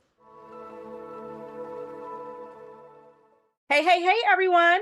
My name is Dr. LaToya Wiggins, and I transition moms from worn out to winning. I teach them how to no longer feel depleted, but how to develop healthy habits to be nourished, renewed, and rejuvenated with biblical principles that bring peace instead of self-pity. Right now, I want you all to yell out, type it in the chat. I am ready to win in every area of my life. Again, I am ready to win in every area of my life. See, when I win, everyone connected to me wins, okay? That's what I call creating a legacy. What I do to take care of myself, it impacts those around me, impacts my family, my friends, again, everyone connected with me. And that's what we are talking about here today. Legacy, okay? Legacy for Black people. I want you all to learn how to take care of yourself so you can win in every area of your life, okay? Black people, we are not enslaved, so we need to get out the slave mentality and learn how to actually rest, learn how to actually nourish ourselves, do what we need to do to take great care of ourselves so we put ourselves in great position to succeed, and our children, those around us, we put them in the position to succeed as well, okay? We set them up for success by what we do to take care of ourselves, okay? So today I'm here to teach you how to transition from worn out to winning, and that is by prioritizing your self-care, okay? When I talk about self-care, I'm not talking about pampering yourself, getting your hair done, your nails done, all that stuff is nice. I'm not saying not to do them, but I need you to make sure that you are doing deep inner work. I need to make sure that you are nourishing yourself mentally, physically, emotionally, and spiritually. So we need to take steps to nourish ourselves in any way that will bring peace and joy into our lives. When we take care of ourselves, our family sees how to take great care of ourselves too, right? We're teaching them how to prioritize their self-care. Self-care is so important because in the Black community, depression is high. Black people are suffering from depression at a rate 4% compared to white people at 3%, okay? Women in general suffer from depression and anxiety more than men. But when you include race into the mix, Black women are suffering more, okay? Black people in general are experiencing symptoms of emotional distress, and they have to work harder, twice as harder than anybody else to succeed, to do what they need to do to get done, but it is literally killing them. The rate of suicide in Black people is rising drastically much faster than other racial groups. So Black people, I need you to prioritize your self-care. Do what you need to do to prioritize peace and joy in your lives, okay? So I'm going to teach you how to prioritize your self-care by teaching you how to create your own winning self-care manual, all right? So before I get started in how to start prioritizing your self-care and creating your self-care manual, I want to just talk about why I'm so passionate about the topic of self-care. So as a self-care strategist, a doctor of physical therapy, a very busy mom of 3 boys, and a wife, I know the importance of prioritizing self-care, and I have seen the bad effects, those bad things that occur when I'm not prioritizing my self-care. Because although right now I feel like a winning woman, it was not always that way. I was truly a worn out woman, a worn out mom. So back in February 2021, in the middle of the pandemic, I had my 3rd son, the third and the last, as I like to say. And I had a very difficult time transitioning from a mom of 2 to 3. I felt like I was being stretched thin, trying to give my love, my care, my attention to all 3 kids. And let's not forget about my husband. But nobody was getting the best of me.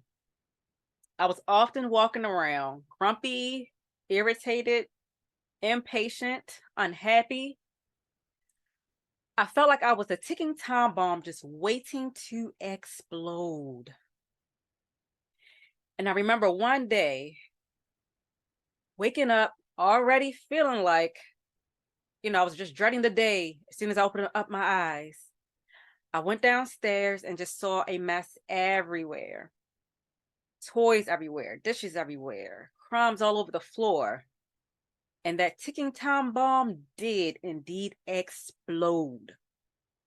I began yelling and screaming at my family, those people who I love the most, telling them how much they were getting on my nerves, the last one, how much I was sick and tired of having to clean up after them, how nobody was helping me.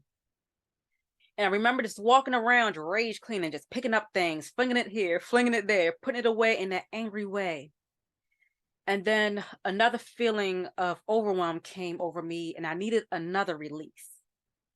So I remember running upstairs to my bedroom. I sat on the floor and just cried my heart out, wondering what is wrong with me, asking God to please help me. I was so sick and tired of feeling angry and sad every single day. I knew how to practice self-care. I did it after I had my 2nd son, but it just was not working this time. What was wrong with me? So after I sat there and cried my heart out, I just told myself, LaToya, it is time to get it together and get the help that you need. That's what I needed to do. I needed to get help, support, and accountability, just like I teach other moms, other women to do.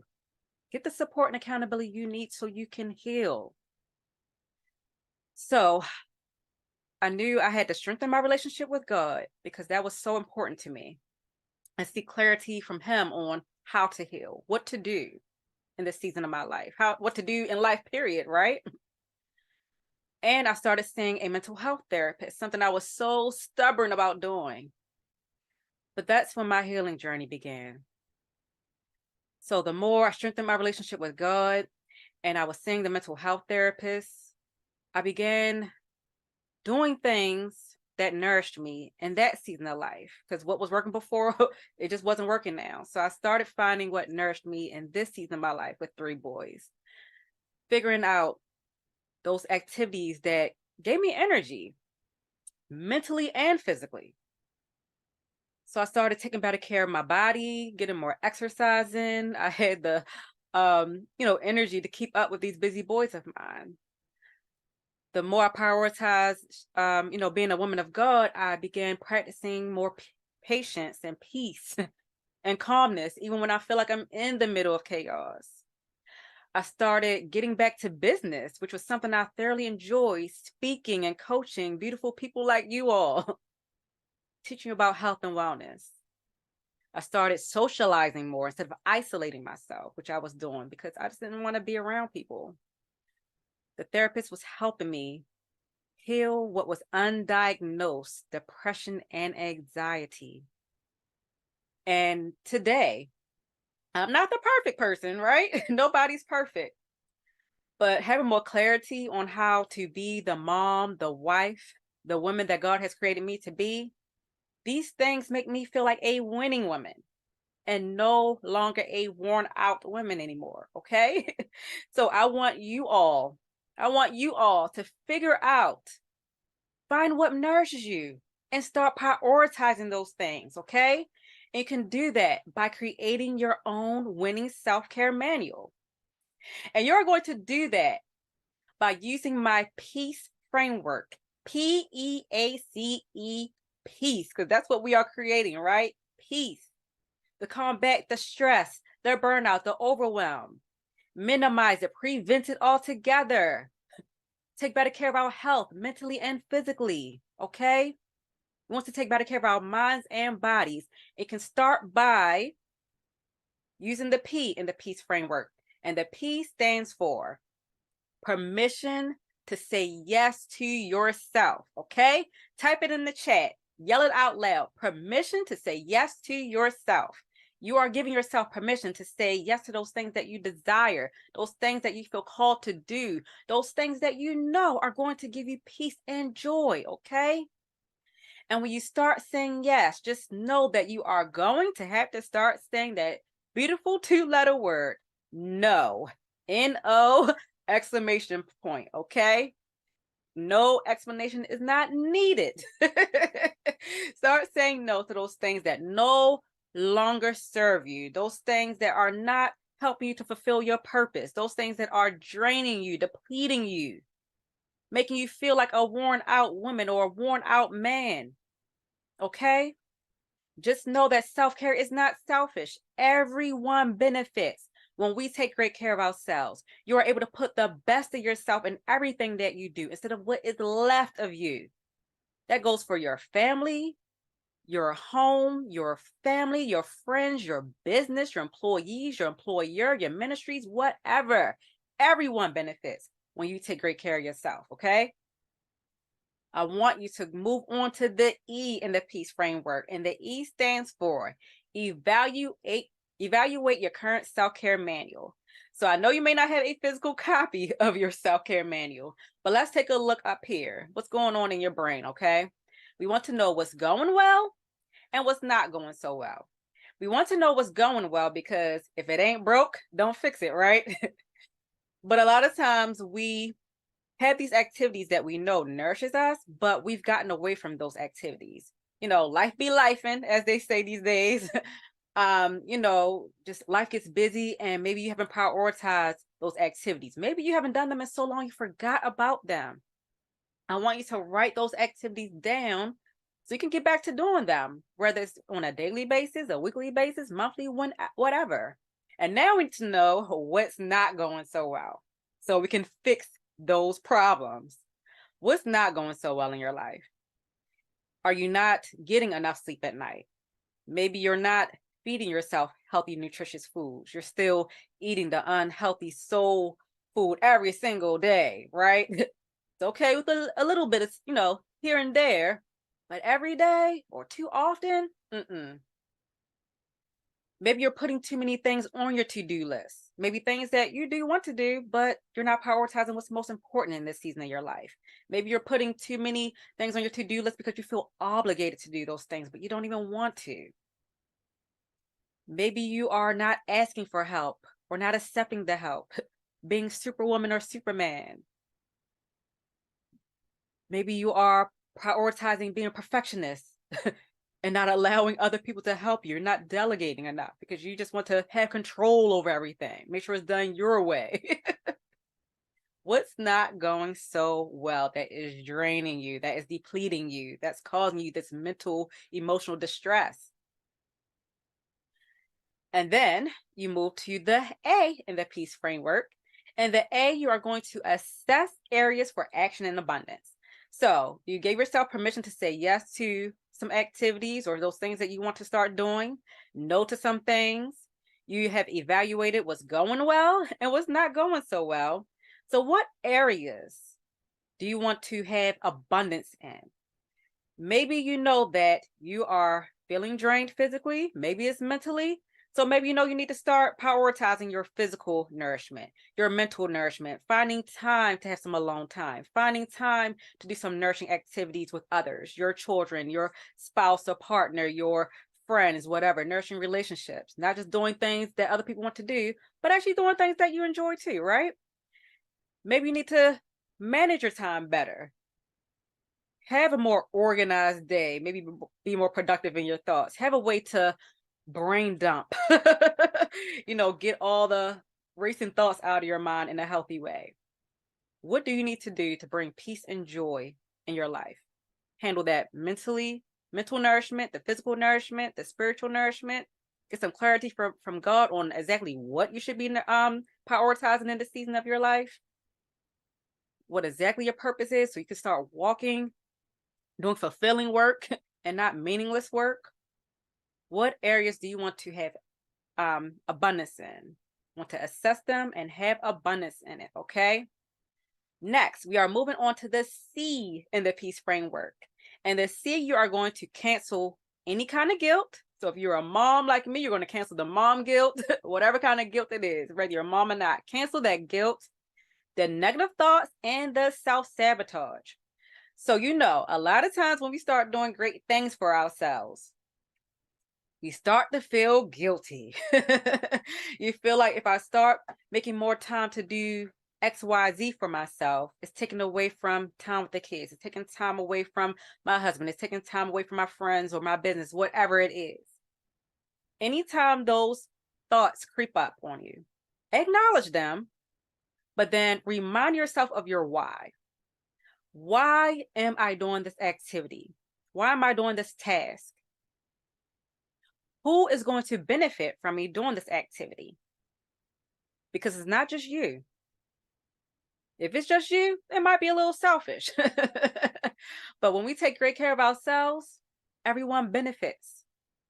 So remind yourself of your why and who is going to benefit from you just taking 5 extra minutes of quiet time. 5 extra minutes to do something nourishing to your body. Whatever it is, remind yourself of your why. You may have to cancel the negative thoughts of others. They may look at you and say, for example, let's say you're working on your weight loss goal or getting healthier. They say, oh, her skin is glowing. She's losing weight. She's looking slim and trim. She thinks she's all that. Guess what? If they have something negative to say about you doing something great for yourself, that is a them issue, not a you issue. They need to get on track with what you're doing and start prioritizing themselves, their self-care, and start nourishing themselves mentally, emotionally, physically, or whatever it is that they need to do to heal whatever's going on in them. So cancel those negative thoughts, remind yourself of your why, and keep it moving, all right? And now that brings us to the last E in the peace framework, and that is execute. Execute your new winning self-care manual, all right? Type it in the chat. Execute your new winning self-care manual. So now that you're you are going to execute these new goals, these new ways of nourishing yourself, I want you to start small. Start with small, measurable goals. Because when you start big, you're trying to do all these goals right away. You want to accomplish things faster instead of sooner than later. A lot of times you will set yourself up for failure, not success. You set yourself up for failure. You quickly fail. And sometimes it's hard for us to get back on track when we fail because we become discouraged. So start with small, measurable goals. I don't care what it is. You want to start having more quiet time at night? Start with 5 minutes if that's all you got. You want to start getting more hours of sleep and you're only getting 4 instead of 8, maybe increase it by 1 hour. Get 5 hours instead of 4. Start eating healthy and you're not eating healthy at all. Start with 1 day or 2 days or 1 healthy meal a day. Whatever it is, start small, master that habit, and then you can increase to get to your ultimate goal, okay? Do not be afraid to start small. It adds up, okay? 10 minutes of exercise here and there is okay, instead of you trying to rush and do a whole hour and you have never exercised a day in your life, right? Start small, okay? Surround yourself with community, like-minded people who are working on similar goals as you are. So if you're working on a business plan or business goals, you want to surround yourself with other people working on similar goals, okay? Weight loss goals or just fitness goals. Connect with those people who are already working on similar goals as you. Don't try to use your good girlfriend who has no interest in losing weight or exercising at all to hold you accountable. Connect with those people who are going to hold you accountable, kick you in the butt whenever you fall off, or just keep you on track, period, with much encouragement, all right? Connect with the experts.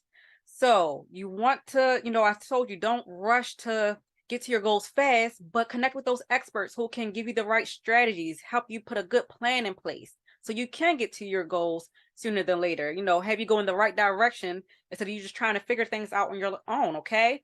So it is a coach for everything. So if you need to connect with a success coach, career coach, a fitness coach, a health coach, a wellness coach, a self-care strategist, your mental health therapist, a dietitian, nutrition, I can keep on going. Connect with the experts who can help you with whatever goal it is that you're working on. All right. I don't want to leave you all hanging.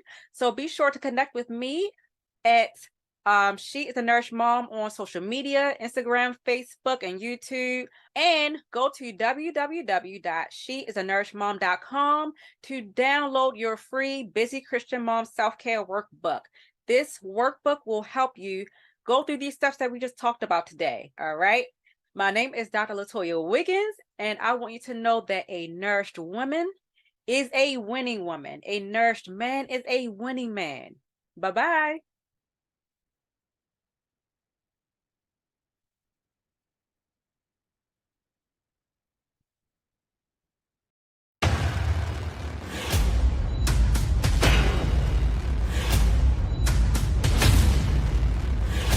When I plan a conference, I think, what do I need to get out of it?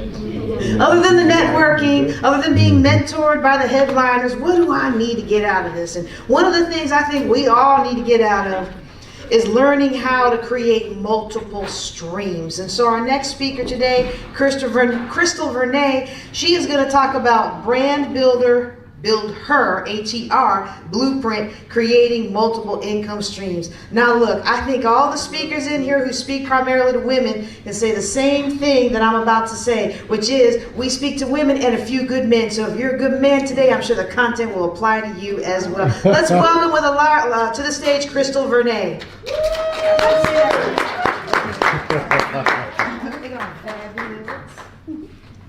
All right, thank you so much, JJ. Thank you, everybody. It's been a wealth of knowledge, gems dropped today, and I hope you guys are having a great time. Am I in the good zone? That's what I'm just saying. You're beautiful. Okay.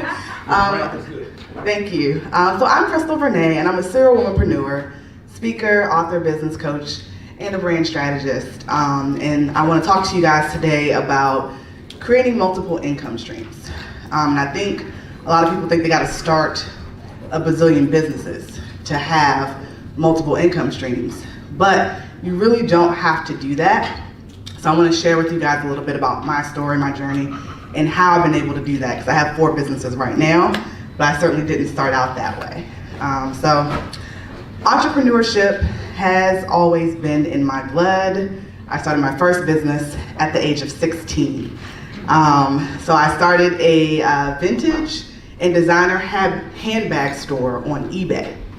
And I got suppliers, I pre-sold customers, and I was 16, and I did it without my mom's permission. But it went really well. I made $16,000 my very first month. So this is back when you still had to call the internet. So this was dial-up internet at an eBay store. Yes. Needless to say, my mom's very traditional, so she was unhappy, and when I tell you she unplugged everything in the house, I mean everything. The lights, the computer, anything that had a plug, she unplugged it because she did not understand what was happening. But very traditional, and so education was the most important thing in my household. So it had already been decided, because I come from a long line of educators, long. It had been decided that I was going to go to school, get a good job, go be a teacher. That was it. That was my trajectory. And because I didn't want to disappoint my mother, I was like, okay. So I let it go, went to school, went to a great school, an Ivy League school, got an engineering degree. But in the back of my mind, I was like, I really want to be an entrepreneur. I really want to do this thing. So graduated college, got a sales job right outside of school, 100% commission. And I had another opportunity to become an entrepreneur. So the big promise was I could own my own office, build a team, and that was gonna be my business. I was so excited.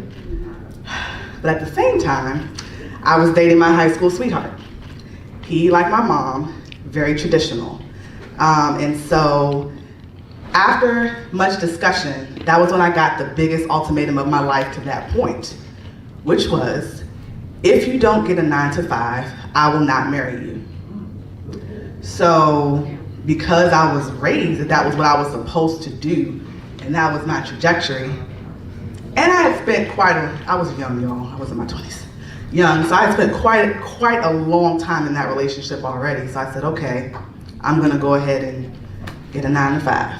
So I let go of my entrepreneurship dreams once again. Got a 9-to-5 as a government contractor, working with our nation's military. Thank you to all who have served, by the way. Really appreciate you. My dad was in the Air Force.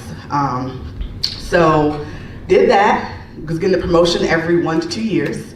Everything was going really well. Made it all the way to the C-suite. But in the back of my mind, I still wanted to be an entrepreneur. So it was about the same time that I took a pole dancing class. Good up on my businesses. With one of my line sisters, and you know, I fell in love with it. I love to dance. I've always loved to dance, and I became an instructor. And then the opportunity once again presented itself, because I truly believe that what's meant for you is meant for you, and no one can take what God has promised. So I was like, I don't care what anybody says. I'm gonna go ahead and do this thing. So now I had a full-time job and a full-time business. Now I will admit I was extremely scared, because I had never talked to anybody about my business. I was doing this thing alone in silo. So my husband, now he's my husband, he was not supportive. He was like, you shouldn't go. You're not making any money anyway. You know, why do you have such an expensive hobby? No one cares about your business. No one cares about you. My mother tag teamed with him, telling me I need to concentrate on giving her some grandchildren, having some children, concentrate on my family. It was later that I found out that they're both narcissists. So looking at in there, like, yeah, later I found that out. But neither here nor there. I went to the conference because there was just something about being in the room. And for those of y'all who are in the room today and who are on Zoom in the virtual room, I applaud you, because a lot of times people are afraid to take that step and just be in the room. Start before you're ready, right? So I got myself in the room, and I'm so excited and happy that I did. Like, I probably would not be standing here today if I had not been in that room. And I saw people who were extremely successful, pushing $1 million in revenue, multiple locations, people who were kind of a little further along than me, and then people who were just like me. We trying to figure it all out. We're like, what's happening here, right? So after that, I made it a point to go back every year, hire coaches, mentors, implemented the strategies that I learned. And so now I'm excited because now everything's working. I am operating in my zone of genius and I'm walking in my purpose.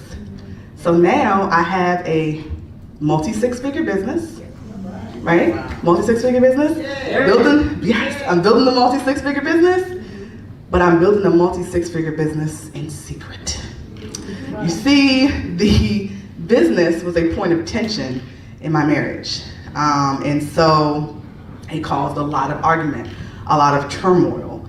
And so, there were times where I wouldn't speak to my husband for weeks, and if we did speak about the business, it would just be to tell him that I was either going or coming. That was it. He just couldn't see the success, but others noticed. And I believe that when you question your path, because believe me, I was questioning every day the path that I was on. Is this what I'm supposed to do? Why is my life just so chaotic behind the scenes? Outwardly, I had a multi-six-figure job, had a multi-six-figure business. People was like, oh, you're doing the thing.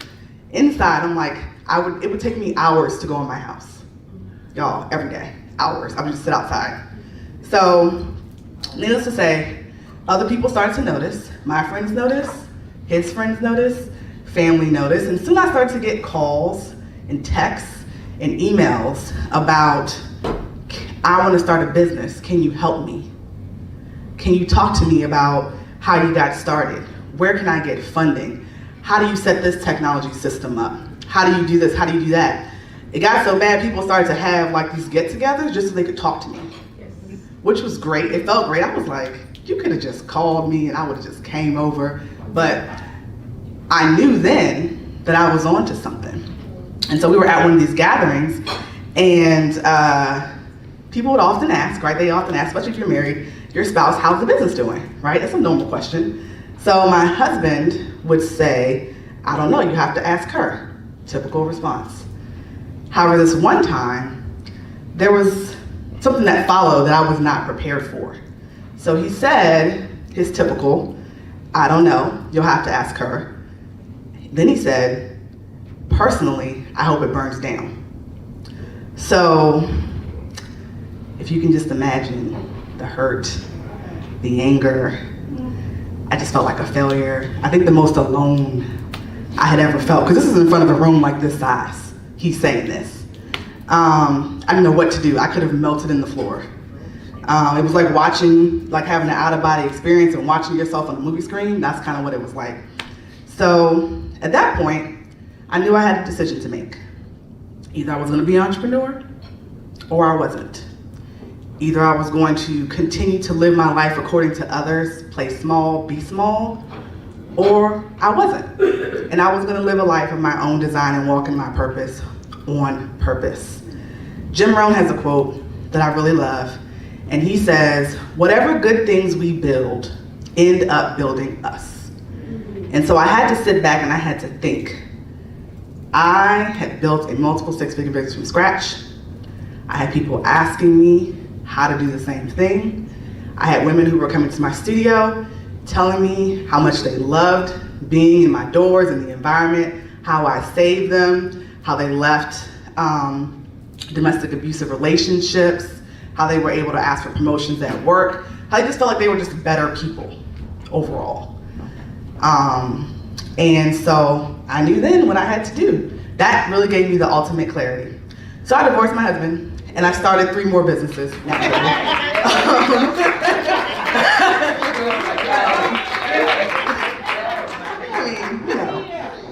one of which includes my business coaching and brand strategy firm, Simply She, Simply Slay Hard Every Day. And that's where I work with entrepreneurs to teach them how to monetize their expertise, create multiple income streams, which is what I want to talk to you guys about today. Why am I obsessed with multiple income streams? Well, the reason why, if you think about your business as a stool, right? So a stool, we don't have one in here, but the legs on the stool are the income streams. So if you have one leg, one income stream, what happens when it gets cut off? No business, right? You have no business. And unfortunately, that's actually what happened to a lot of the Black-owned businesses during COVID. They had one way to earn. And when that one way was chopped off, not even just business owners, but also people who had jobs, right? That was it. They didn't have any other way. So if your legs on your stool have 3, 4, 5, 6 legs or streams of income, what happens when one gets chopped off? It's still standing. It's still standing, so you still have a business. So creating multiple income streams is a part of my 5-part framework, which I'm going to share with you guys today, also known as the Brand Builder Blueprint. So we have strategy, storytelling, sales, systems, and scaling. Strategy, storytelling, sales, systems, and scaling. The strategy part. What are you selling? Who's your target market? Who's your niche, right? How are you going to get the word out about your business? So having a business strategy is extremely important because your business strategy is going to inform your marketing strategy. A lot of times we skipped to the marketing part. We skipped to set up our social media handles and all those things. We don't know what we're selling, right? We don't have anything to offer anyone. So making sure that you have a complete business strategy that informs your marketing strategy will be extremely important. Next is storytelling. You need to get really, really, really good at telling your brand story, your why. Why are you doing the thing that you're doing? What's the transformation that you can provide? What are your brand values, your core values? I truly believe that your core values will be in alignment with your brand values. So if you don't know yourself, it's going to be really hard to have that shine through in your branding, right? Because we are the brand. Some of us I know might be a little shy. I'm also actually an introvert. I used to hide behind my logo all the time. You would never find me up here speaking. But it was a game changer when I realized that I need to just share my story a little bit more and how much more people connected with me. So storytelling is extremely important, especially when we talk about $1 million branding. Then we have the sales part, which I know some people are already cringing.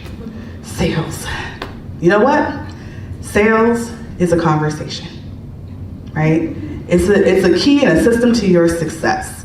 We can't think about sales as something icky or sleazy, like we've been led to believe, right? Sales is service, right?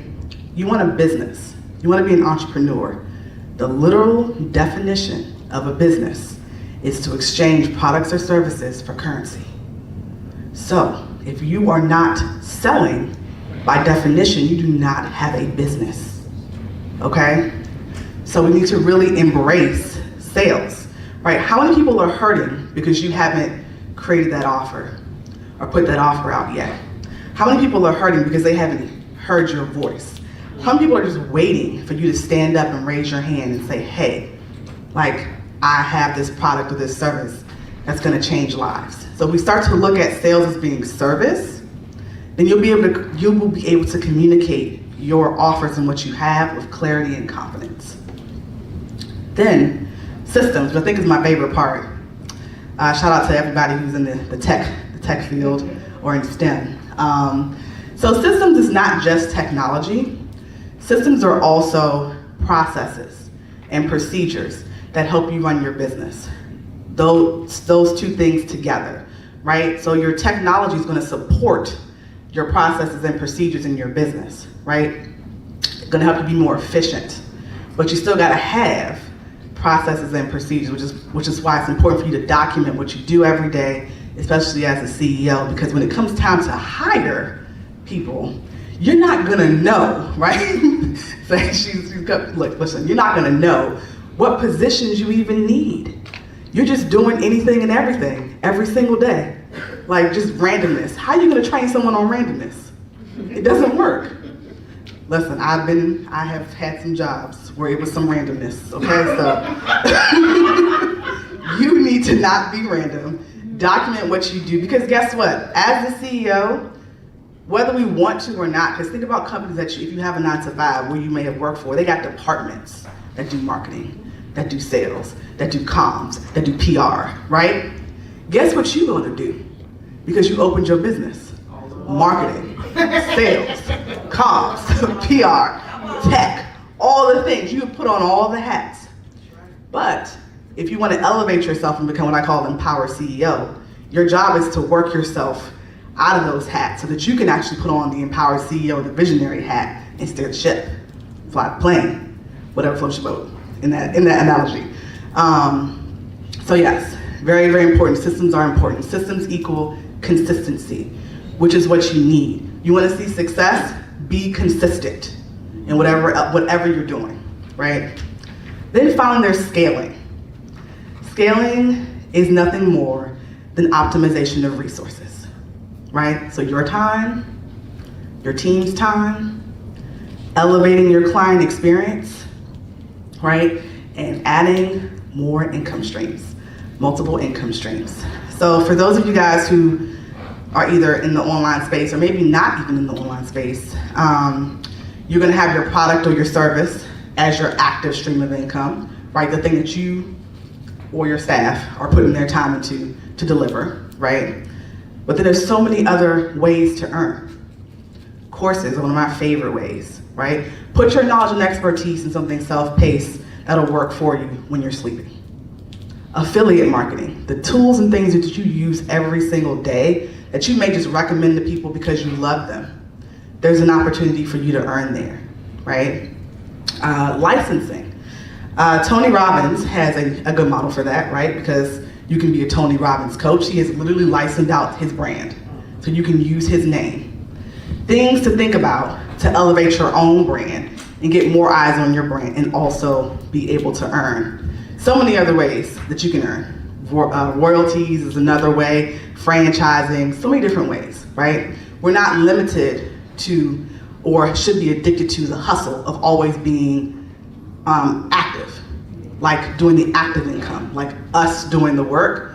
You do not have to do the work to earn, okay? So thinking about ways for us to be able to create additional income streams where maybe we only have one way, that we're actively involved. So that is the Brand Builder Blueprint framework, strategy, storytelling, sales, systems, and scaling. I don't know where you guys are in your business today. Maybe we've just started, maybe we've been doing it for a few years, a lot of years, maybe it's just an idea. Maybe you're thinking of setting up a new income stream. Either way, I always would invite you to invest in yourself, bet on yourself, walk in your purpose, on purpose.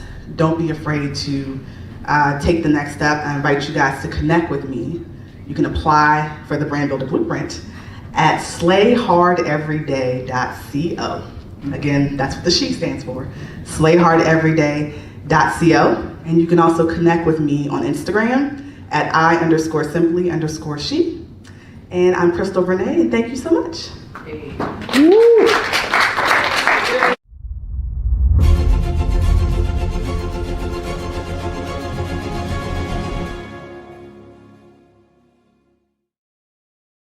Building your legacy through something we've been talking about all day, y'all. Transformational action. The floor is yours. Thank you. It's an honor to serve such amazing, dope people, and it's also amazing to be standing before you all.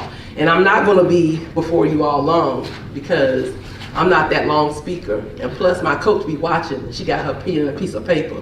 So, but we're in a room that's full of wealth, and in this room, I've heard so many different resources, and the resources that I've been hearing is about wealth and legacy and quantum leap. and trauma, and everything has been so empowerment and elevating and edifying. But the one thing that I notice is that sometimes we take all those resources and we don't apply them. So because you don't apply them, you're not going to get the results that you want. And a lot of times when we do that, it becomes frustrating to us. How many of y'all have ever in your life not made a move and you know you were supposed to make that move?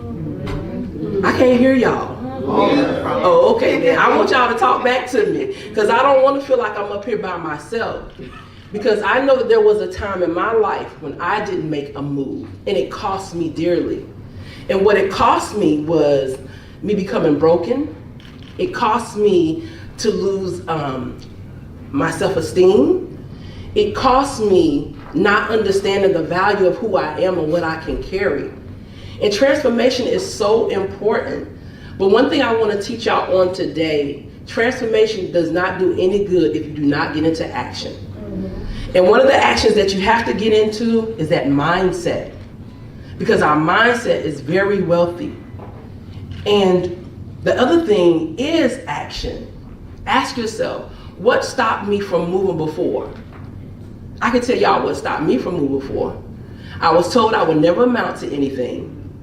I was told that I had 3 kids and I would never go anywhere. Yeah. And I'm gonna tell you the funny part. His name was Leroy. Right. Yeah. And I carried that around. I'm a retired 21-year-old LPN nurse, right? But prior to me becoming that nurse, I was going to school, and I remember one day I was coming back from school. I had paid my way through school, and I came home, and when I walked in the door, and I was told, you have to move. And I'm like, I have to do what? And he's like, you have to move. You have to go. And you have to leave today. So he removed me and 3 kids and put us in a house, in a city, in a place that we knew nothing about, right? So how can you imagine how I felt at that particular time with 3 kids? They looking at me saying, what you gonna do? And I'm looking at them saying, I don't know. But in that moment, I had to decide whether I was gonna allow that situation to win or was I going to win? And because I decided to win, I pushed my way through. And I just want to encourage y'all going forward in life. Stop stopping and stop thinking with a poverty mindset. Stop saying you can't do, can't be, can't have, can't go when there's too many resources. The reason why we don't obtain the things that we want out of life is because we don't get into action. That's our stumbling block, is we don't get into action. We take all these notes, we take all these resources, but then when it's time to get in movement, we talk ourselves out of it. It's kind of like we do a double dutch. You're doing this right here. And you saying, I can, but you never jump in. But the only way you're gonna get the results is if you jump in. So I wanna leave y'all with this. I want y'all to repeat this after me. Because when you repeat it today, you're saying to me, Andrena, I'm gonna take action from this day forward. I want y'all to say, my wealth is in my mindset. My wealth is in my action. Then I want y'all to say, come through Andrena. Come through Andrena. That way y'all will never forget me.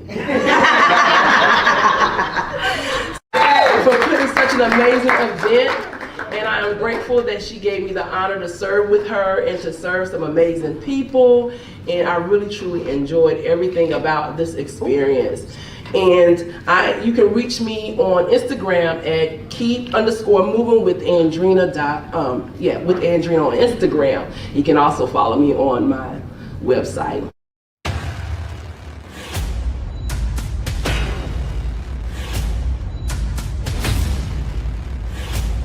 Had your eyes open to some of the things that you didn't realize were abuse. And so now we're going to have Sergeant Stephanie Shannon, come talk to us about overcoming this resiliency. So we see the problem, now what do we do about it? Come on out to the stage. Thank you. Welcome, welcome, welcome. I'm so glad you're here. Opportunity to share. Yeah, give her a hand. So glad to be here. So glad to see all you and hopefully get to know you a little better. And it's just a blessing to make it through the pandemic. It's truly a blessing. I am Sergeant Stephanie Shannon. I'm from Michigan. I'm actually Grand Rapids, Michigan. I'm the founder and CEO of Michigan Women Veterans Empowerment. It's a faith-based nonprofit organization that empowers all veterans, the youth, service members, and the age dimensions of wellness. I am also the best-selling author of Battling the Storm Within. It's awesome. Nothing but God, nothing but God. The story is about me living 20 years undiagnosed with PTSD, post-traumatic stress disorder. It's caused by MST, military sexual trauma. 1 in 3 women are sexually assaulted in the military. 50% of the victims are men. 22 veterans commit suicide every day. Also, it's also about my journey of the Gulf War illness. A lot of people don't know about that. So I struggled many years with the Gulf War illness. I also have another book called Our Voices United. It's an anthology book project for women veteran stories. It's very important that I recorded the story. So my journey a little bit, it came from me joining the military because I wanted to be all I can be. They sold you this, oh, you can travel the world on Uncle Sam's tab and go to school and all this great stuff. And I was like, okay. So I joined the military and I found out it was nothing like what the recruiter said it was. It was actually a whole nother world. Once you get in there, it's over. You basically are in a hyper male environment. At the time, I was deployed to Desert Storm. That was the first war where it was the most women. And during that time, we had, how could I say, we were the first televised war, so after Vietnam War. I drove 14 tons, tractor trailers, Patriots, ammos, missiles, very difficult job. Experienced sexual harassment, sexual assault, belittling. Women were raped over there. There was no system of reporting. We were harassed. We worked all the time. We basically survived. I just prayed and asked God to make it through this situation.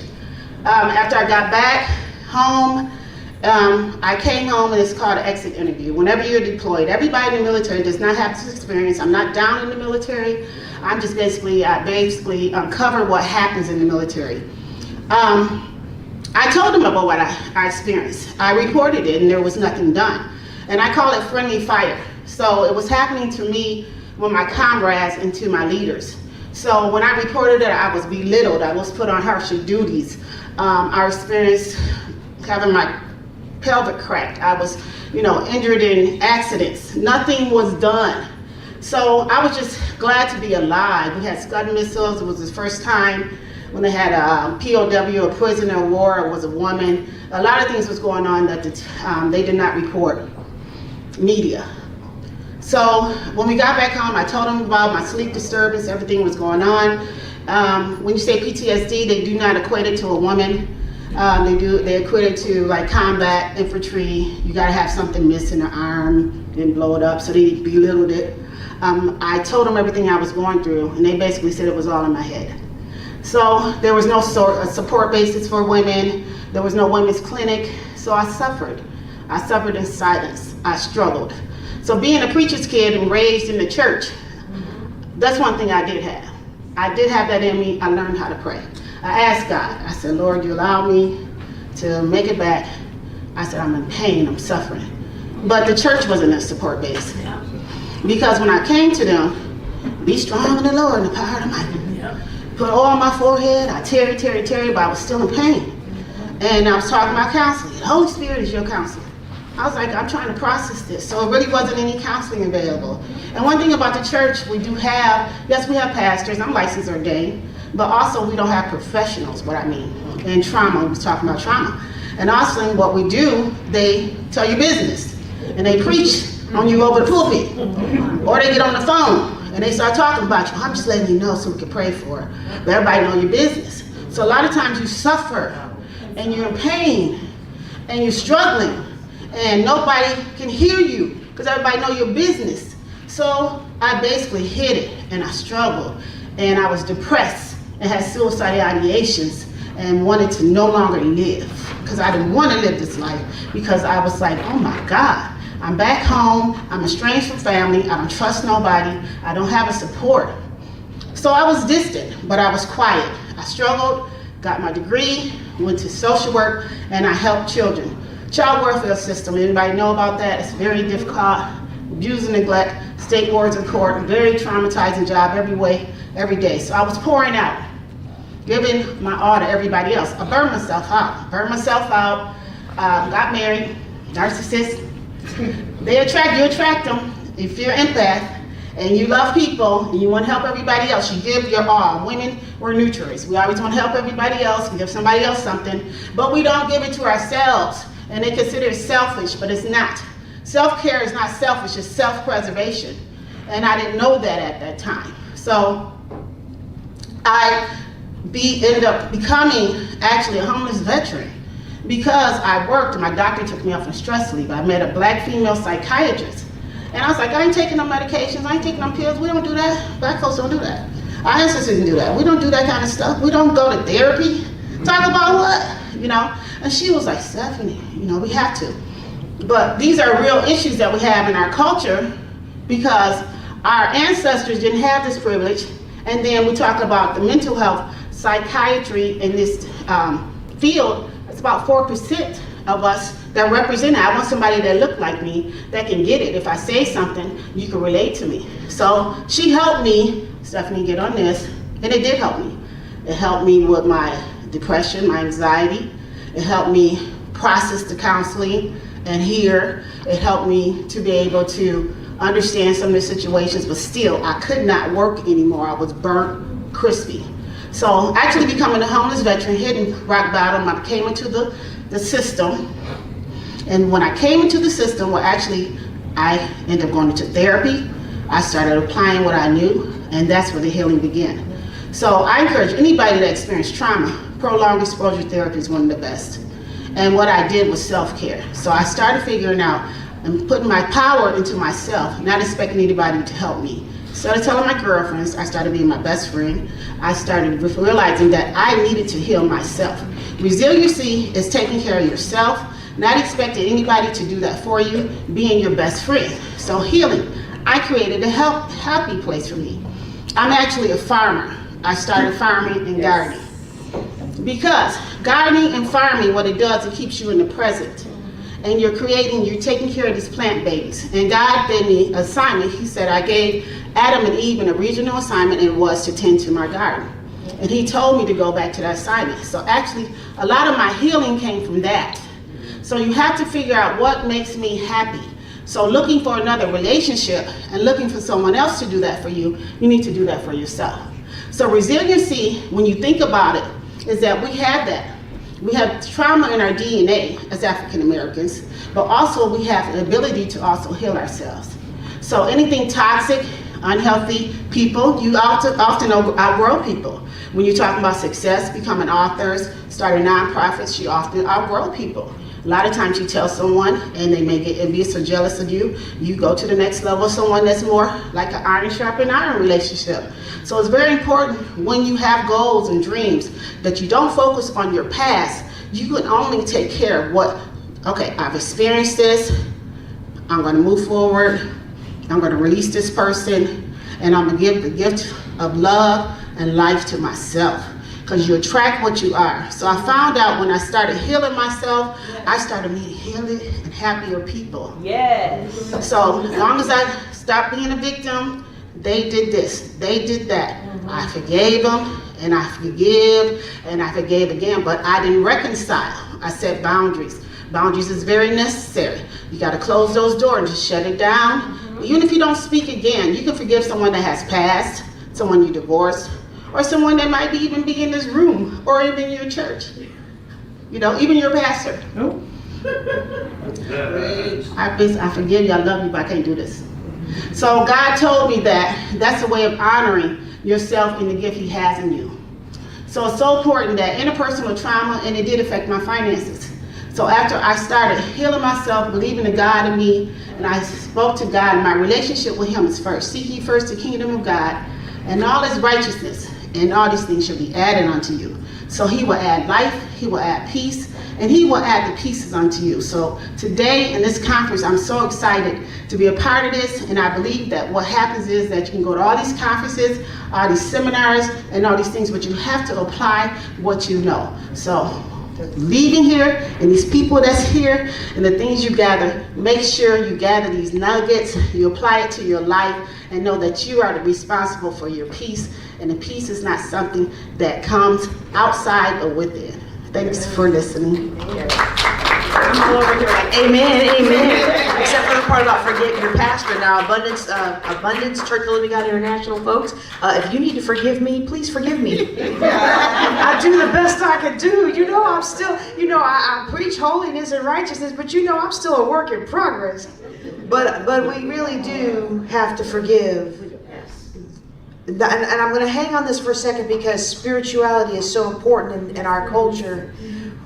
I think for me, as somebody who is trying to be a spiritual person, one of the largest categories of people I have to ask the Lord to help me forgive is people in the church, leaders in the church, the people who sat down and knew what my ex-husband was doing to me, and told me to suffer long for the ministry's sake, and all of those things. And I can talk about it now without crying because I've done the work. But you brought out a lot of things, and I hope that we didn't gloss over it today. You brought out a lot of things, like with the gardening and even just going to therapy in the first place. And some of these things we don't realize how important they are, and I was one of them. And I don't know if I've shared this with many in the room, but when I had that car accident 6 years ago, actually this last month, that ended my military career, I resisted when the psychologist said, you need to go and do exposure therapy. Mm-hmm. Oh, I'm fine. The Lord is with me. I got the Holy Ghost. I'm fine. And I wasn't fine. And I saw a car accident, and I went into the big meeting with our new boss, sitting at the staff table, all feeling like I'm high and mighty Lieutenant Colonel Conway. And I couldn't stop crying. And my opportunity to shine and advance in my military career was wasted because I hadn't done the work to get over that car accident. And a lot of us, because we don't do the work, we don't even know the work needs to be done. We hamstring ourselves over and over again. And it's a cultural abuse. It's a culture. It's imprinted. Oh, y'all, I wish Roz was here today. She was going to talk about how this abuse is imprinted in our DNA. And so I'm not qualified to talk on that, but thank you. Thank you.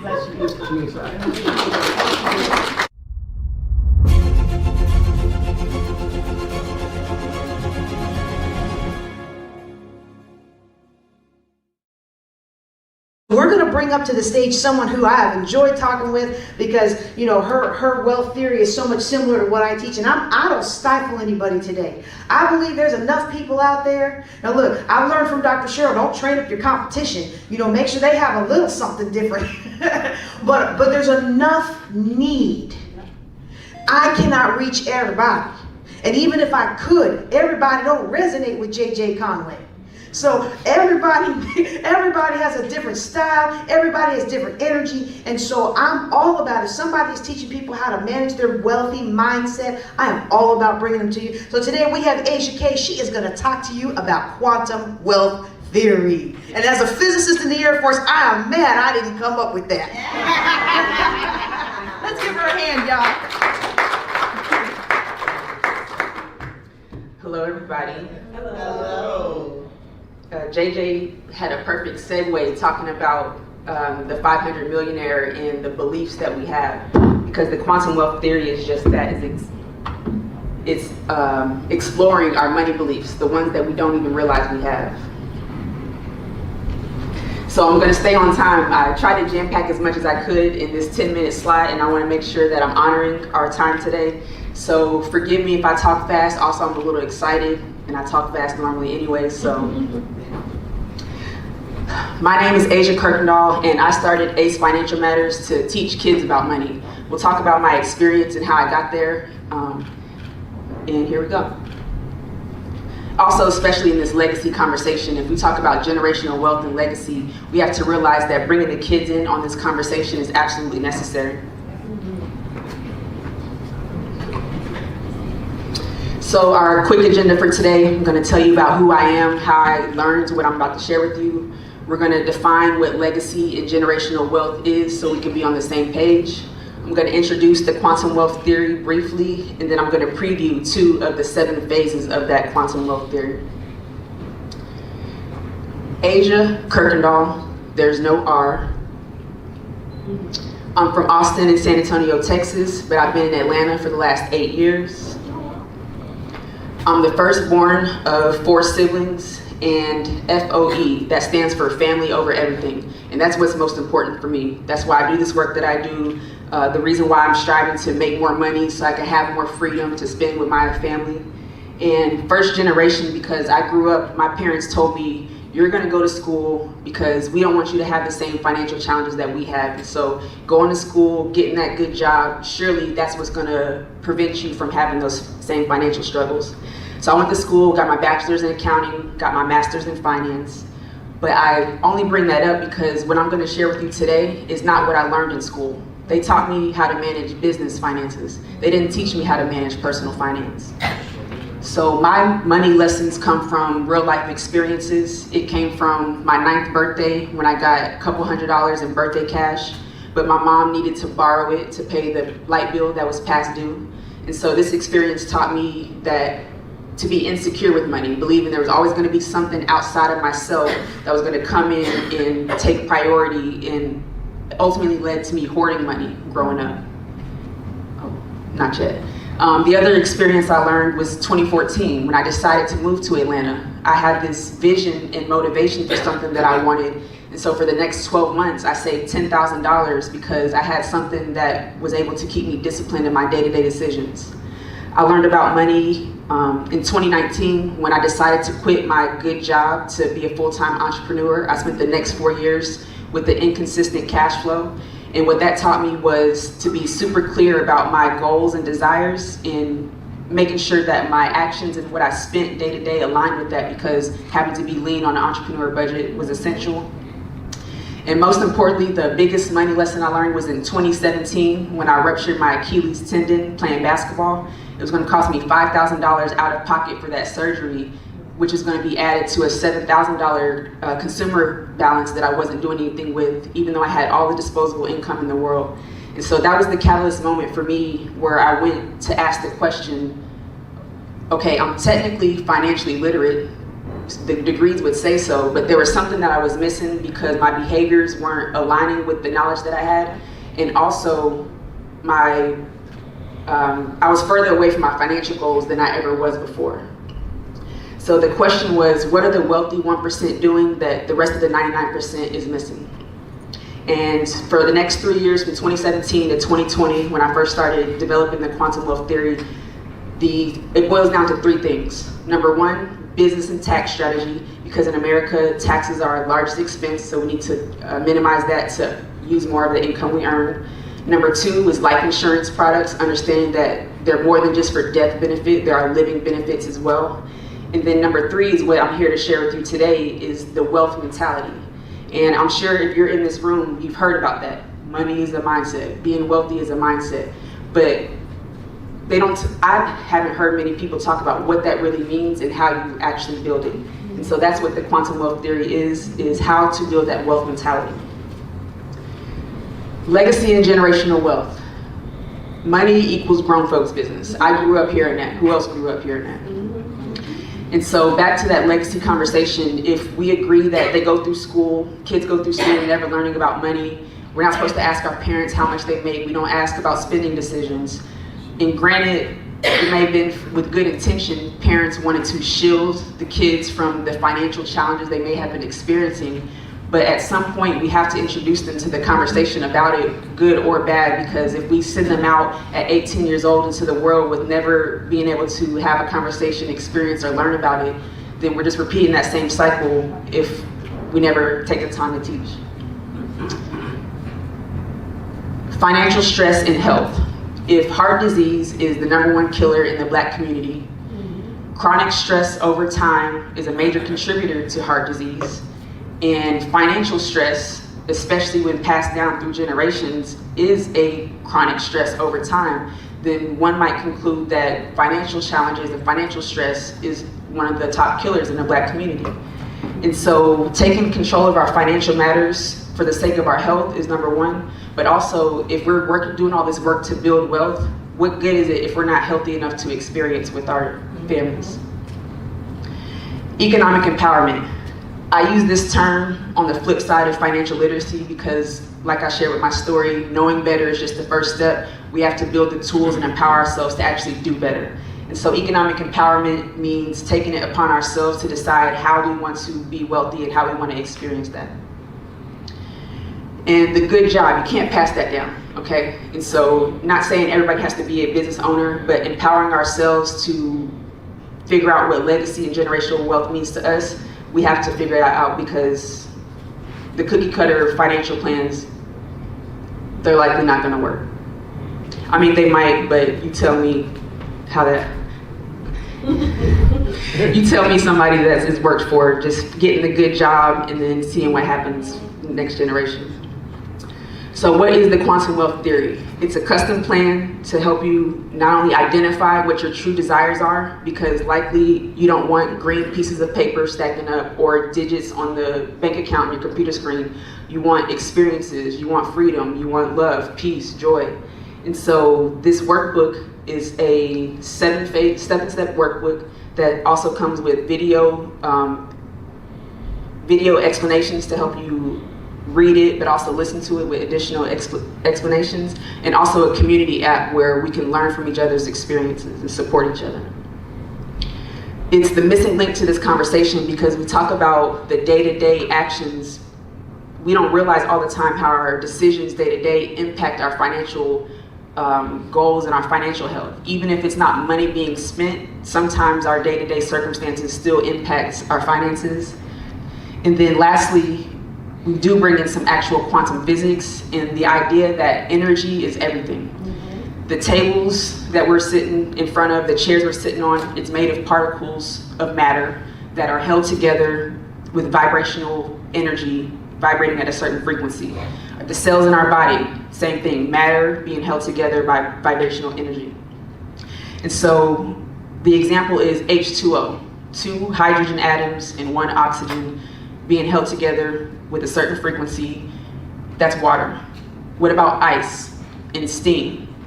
Same particle makeup, but the frequency vibrates differently, which changes the state of that. And so I bring this up saying everything is energy because just because there's not a physical component to it, our thoughts, our words, our actions, our beliefs, our feelings, our habits are also energy, and aligning those with our financial goals is essential. And so one of the principles I highlight is the observer effect. Without getting to the experiment, they were shooting particles through a double slit, and the particles behaved one way when they were tracking it at first. But when they put an observing tool next to it to see more closely how it behaved, the particles changed behaviors. And so this idea of the observer effect is about our attention. When they say pay attention, realizing that our attention is currency, and simply observing our financial habits and our financial behaviors can change the results of our financial goals one way or another. So this is what I'm going to speed through. These are the 7 steps. If you want to take a picture, you can to read through this, but I'll go on a tangent if I read through all this. And so I'm going to preview phases 1 and 3 on the next couple slides. JJ, am I good on time? We can go quickly through it. Yep. All right. Default programming. This is the triune brain model. Tri meaning 3. And the idea is our brain evolved over time, first starting with the reptilian brain, or what they call the monkey mind. And this is the idea that this part of our brain is focused on our instincts, our survival. It regulates our automatic and reflexive bodily systems, our breathing, our heart rate, and most importantly, the fight or flight reflexes. So when we talk about that stress, back when this part of the brain was first developed, they were stressing about saber-toothed tigers on the Havana. But now, here we are in 2023, those stressors could come for us in traffic, or getting an email from the boss at 4:30 on a Friday asking you to do a task you know is going to take you an hour long. So when you realize where these reflexes come from, then you can better identify how that impacts your life, and ultimately how that may impact your financial decisions. The second part of the brain was evolved to allow us to imagine, dream, and desire rewards. And this is where it makes us want to always seek pleasure and avoid pain. And so you guys can only imagine how that impacts your finances. We're talking about subconscious beliefs, or our money scripts, like JJ was saying, the things that we don't even realize we believe. Cognitive dissonance, that relates to the idea that you may have certain financial plans, but if your behaviors are going against those plans, you're discoherent. Debt is bad. That's one I wanted to make sure to highlight, because if you listen to those like Dave Ramsey, he'll tell you buying anything on debt is bad. But make sure that you reflect to see if you truly believe that, because if you do, then the efforts you make trying to leverage, make cash flow won't have the right impact, because you truly believe that it doesn't work for you. And as if ancient evolutionary forces weren't enough, there's clever advertisers who use the psychology to get us to buy things and want things that may not necessarily align with our goals. And then lastly, I just want to breeze through this idea here of the North Star vision, because this North Star vision is 5 years in the future. If you were to plan your ideal lifestyle, this is the vision that you want to have in mind, to look forward to when day to day you're faced with certain challenges. Because if you paint this vision clearly enough, feel it, taste it, believe it, then you can recall this image. Your brain doesn't know if it's a future idea or a past memory, and you can feel this. And this is the vision that can motivate you day to day to overcome some of those challenges. And then lastly, talking about that brain-heart coherence, going back to energy and motion. If we realize that when we have emotions or certain reflexes, that those are signals for us to pay attention to. And if you know where they come from, you can use that as fuel to help you align better to your financial goals, and understanding that our heart is much more powerful than our brain. So it's not enough to just think and have a plan. You have to align your heart to that same plan and make sure that you're making progress on that effectively or efficiently.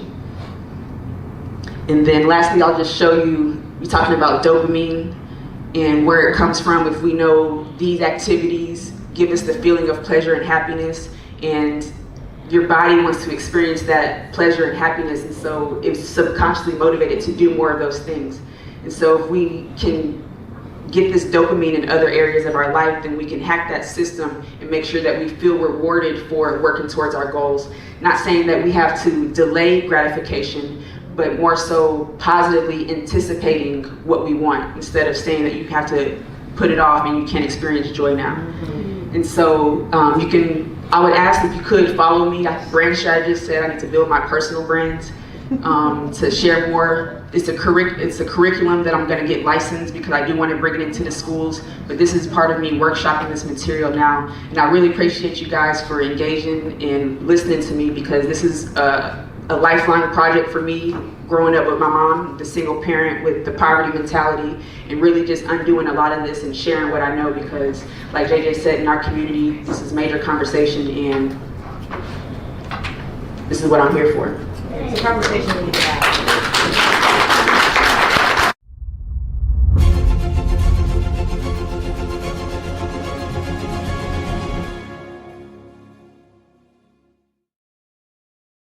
There is less than 2 months until you need to file your taxes. The deadline for individual returns is April 15th. According to the IRS, the average tax refund is nearly 11% higher than last year. The average refund is about $2,300. And while it can be a bit of a struggle of individual filers, if you own a small business, it is a whole different ball game to figure out, and getting ahead of it and staying on top of it year round is probably the best bet. But if you haven't, we have an expert that can really help you out and help you navigate tax season. I want to welcome Vernee Smith. Thank you so much for being here. Thank you so much for having me, Ryan. And you are here also with a nice guide for people who this bookkeeping book that you created really helps specifically small business owners. So tell me a little bit about your background and what makes you such an expert when it comes to taxes for small business owners. Yeah, Rhonda, thank you so much for having me. And again, my name is Vernee Smith. I am the founder and CEO of Tried and True Financial Services. I'm a licensed enrolled agent and a financial strategist. And so what I do is I help small business owners gain clarity and confidence around their numbers so that they can move forward and manage their businesses with success. Okay, so taxes is overwhelming for a lot of, for all of us. If we're not accountants like you are, it can be overwhelming. What is your advice for small business owners specifically in order to really stay on top of this?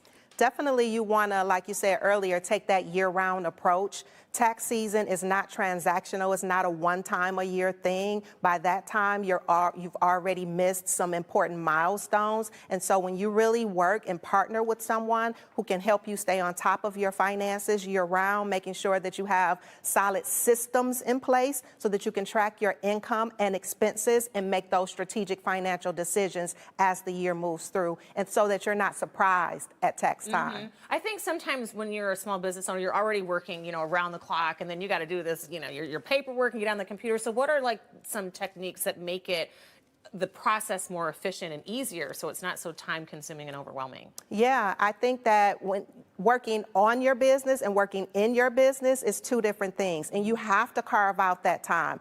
Personally, for me, I set aside each week a professional development day, and so that's when I carve out time to work on my business and not just in my business. Even if you just do it once a month, that's going to put you much more ahead of the curve, because you have to watch your finances. You got to keep track of what's coming in and what's going out, and that's going to remove the stress and the overwhelm that comes with managing your business. And so when you create a system or put a process in place that you're tracking it throughout the year, that's what makes it a lot What are some of the common easier. mistakes that small business owners make in this area? Yeah, one of the common mistakes is believing that they don't need a bookkeeping system, that they can just manage their finances by looking at their bank statements. And that's one of the reasons why I created this book, because in practice and working with entrepreneurs, this is one of the things that I see they skip over all the time. And if they, it is so much trouble on the other It end. is, and if you just use the basic principles of bookkeeping and do it once a month,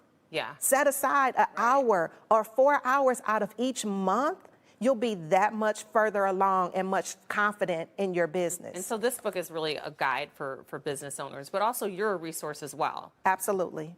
And then there's an opportunity through Chase Bank, which you partner with in order for folks to get an education on this as well that's coming up. So tell us how we can participate in that if we're small business owners. Absolutely. So I am a recent graduate of the Coaching for Impact program. It's a free resource that Chase Bank offers to small business owners. And through that relationship and through that partnership, as I was releasing my book here in January of 2026, they saw an opportunity for us where we had common clients that we can come together and offer these resources to the small business community. So on this Saturday, February 21st, I am going to be hosting my very first book signing event at the Chase Bank branch at 8 Mile in Woodward from 11 a.m. to 1 p.m. Wonderful. And Chase is going to share the same resources that I had the opportunity to participate in. Any small business owner, whether you're a Chase Bank customer or not, that it's a free resource. And so I always want to amplify that message. I'm not gatekeeping, but I want people to know that there are resources out here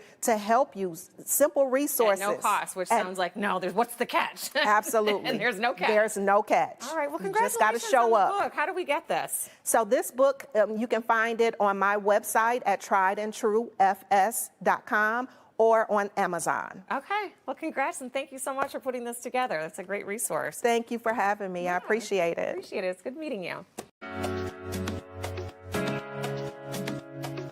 Good evening, everyone, and thank you, JJ, for inviting me to this year's Juneteenth Legacy Conference. My name is Vernee Smith. I am an enrolled agent, a financial strategist, an author, and the founder of Tried and True Financial Services, where I architect financial clarity for business owners who are ready to take control of their finances and build profitable businesses. Tonight, as we celebrate the legacy of Juneteenth, a declaration of freedom, I want to challenge us to think about another kind of freedom, financial freedom. Over the next few minutes, I want to share a simple framework that has helped entrepreneurs that I serve build their businesses with clarity, confidence, and conviction. Juneteenth declared freedom, but I want to ask you something. How many of us are still not free in our businesses? Not because we lack talent, not because we lack drive, but because building in the dark, making decisions, because we are building in the dark and making decisions without clarity. And so today, I want to challenge that. So over the next few minutes, I'm going to give you a framework that has not only transformed the businesses of entrepreneurs that I serve, but it also kept my own business alive when everything in my life could have fallen apart. Research tells us, this is issued by the SBA as well as the Bureau of Labor Statistics, that 50% of businesses fail within the first 5 years. And the main reasons are due to poor cash flow management, lack of financial systems, and making decisions in the dark. But clarity is the solution, because in my 5th year of business, I became a statistic on paper when I was diagnosed with breast cancer. And now I had a choice. I could have shut down. I could have stepped back. I could have closed my doors and hope that something was there on the other side when I came out of it. Or I could trust what I had built was strong enough to hold firm. And it was my faith, it was my support system, and my business systems that I had put in place that allow me to keep serving my clients, stay compliant, and push forward, even in the middle of one of life's hardest seasons. And so I didn't just survive, I kept going. I pushed through it. And that is what I want for every entrepreneur that's listening to this broadcast. A business strong enough to carry you when life gets hard, because it will, okay? Clarity, confidence, and conviction. These 3 pillars center around one purpose. And it begins with clarity, right? Making sure that you know your numbers, because you cannot lead what you cannot see. Confidence, because knowledge builds confidence. It doesn't work the other way around. And then conviction, because you have to see your business as your legacy. You have to see your business as your legacy. Then you will build it that way, because you'll be driven by what you truly believe. And so I'm going to ask you a quick question, and I want you to be honest with yourself. Do you know, without opening a spreadsheet, without checking your banking app, what your revenue was last month? Or what your top expenses were? Whether or not you even made a profit? Okay, and if the answer is no, or even I think so, you don't have clarity yet. You have activity.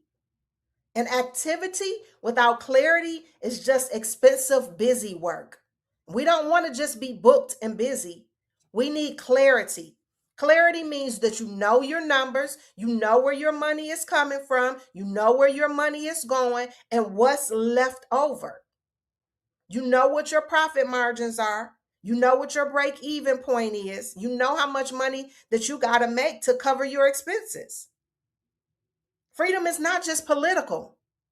Financial freedom begins the moment you can see exactly where you stand. And so here's something I tell every entrepreneur that I work with. Confidence is not something that you feel before you know what you're doing. Confidence is what happens because of what you know, because you know what you're doing. And at Tried and True Financial Services, we guide business owners through what I call one of my signature frameworks, the ABCs of finance, which is advisory, bookkeeping, and compliance. These are not accounting buzzwords. These are 3 pillars of a business that's built to last. Advisory is your strategy, making informed decisions about growth, about pricing, about profit. And your profit isn't just about money, it's about options. And then bookkeeping is your foundation, keeping accurate records so that you always know where you stand. Your bookkeeping isn't just about taxes, it's about stewardship. And then compliance. Compliance is your protection piece, right? Staying current with all of your regulatory requirements, like those issued by the IRS, so that nothing sneaks up on you, like those pesky little quarterly estimated taxes and such, or sales tax. And so when you understand these 3 things, the ABCs, you stop guessing. And when you stop guessing, you start leading. That's confidence, built on knowledge, grounded in truth. And so your systems aren't just about efficiency. They're about building something that can outlast you. Legacy. Now, clarity and confidence will take you far, but conviction, that's what keeps you going when the numbers aren't where you want them to be. When a client walks away, when life hands you a diagnosis that you didn't ask for. Conviction says, I'm called to this. This business is not just a revenue stream. It's a legacy. It's provision for my family. It's a seat at the table that someone before me never had access to. And so we're gathered here tonight in the spirit of Juneteenth, but freedom was declared. But our ancestors knew something that we have to remember. Freedom is not just the absence of chains. It's the presence of purpose. Built with conviction. Do it right, do it with integrity, and build it to outlast you. Now, moving forward, I want you to perform your own declaration of independence. Declare independence from guessing. Declare independence from avoiding your numbers. Declare independence from making decisions in the dark. And then do one thing this week for me. I need you to do one thing for me this week. Sit down with your business finances and find out the truth. Because freedom is not just knowing what you're free from. It's knowing what you're free to build. Okay? It's knowing, freedom is knowing what you're free to build. You have access, you have options. And that journey begins with clarity. And so when you leave here tonight, ask yourself, do I know the truth about my business? Not what I hope is true. Not what I think is true. Not what I pray is true. Do I know the truth? Okay? Do I know what I earned? Do I know what I spent? Do I know what I owe? Do I know what I'm building? Because clarity begins the moment we stop avoiding our numbers and start facing them. And here's the truth, what I've learned. The truth may make you uncomfortable, but the truth will set you free. And so this week, set aside 1 hour and review your business finances, not to judge yourself, not to beat yourself up, simply to understand where you stand. Because you cannot build a legacy on assumptions. You build it on truth.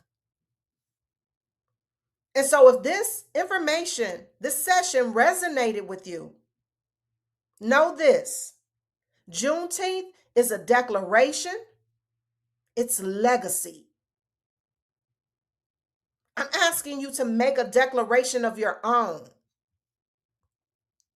Declare that you will lead your business with clarity by knowing your numbers. Declare that you will build with confidence, grounded in knowledge and truth. And declare that you will move with conviction, because this business is your legacy and you're not building it alone. Freedom was declared in 1865. Financial freedom is built one decision at a time. Okay? So if any of this information resonated with you, or if you'd like to stay connected with me, feel free to scan the QR code, and I look forward to speaking with you in the future. Happy Juneteenth.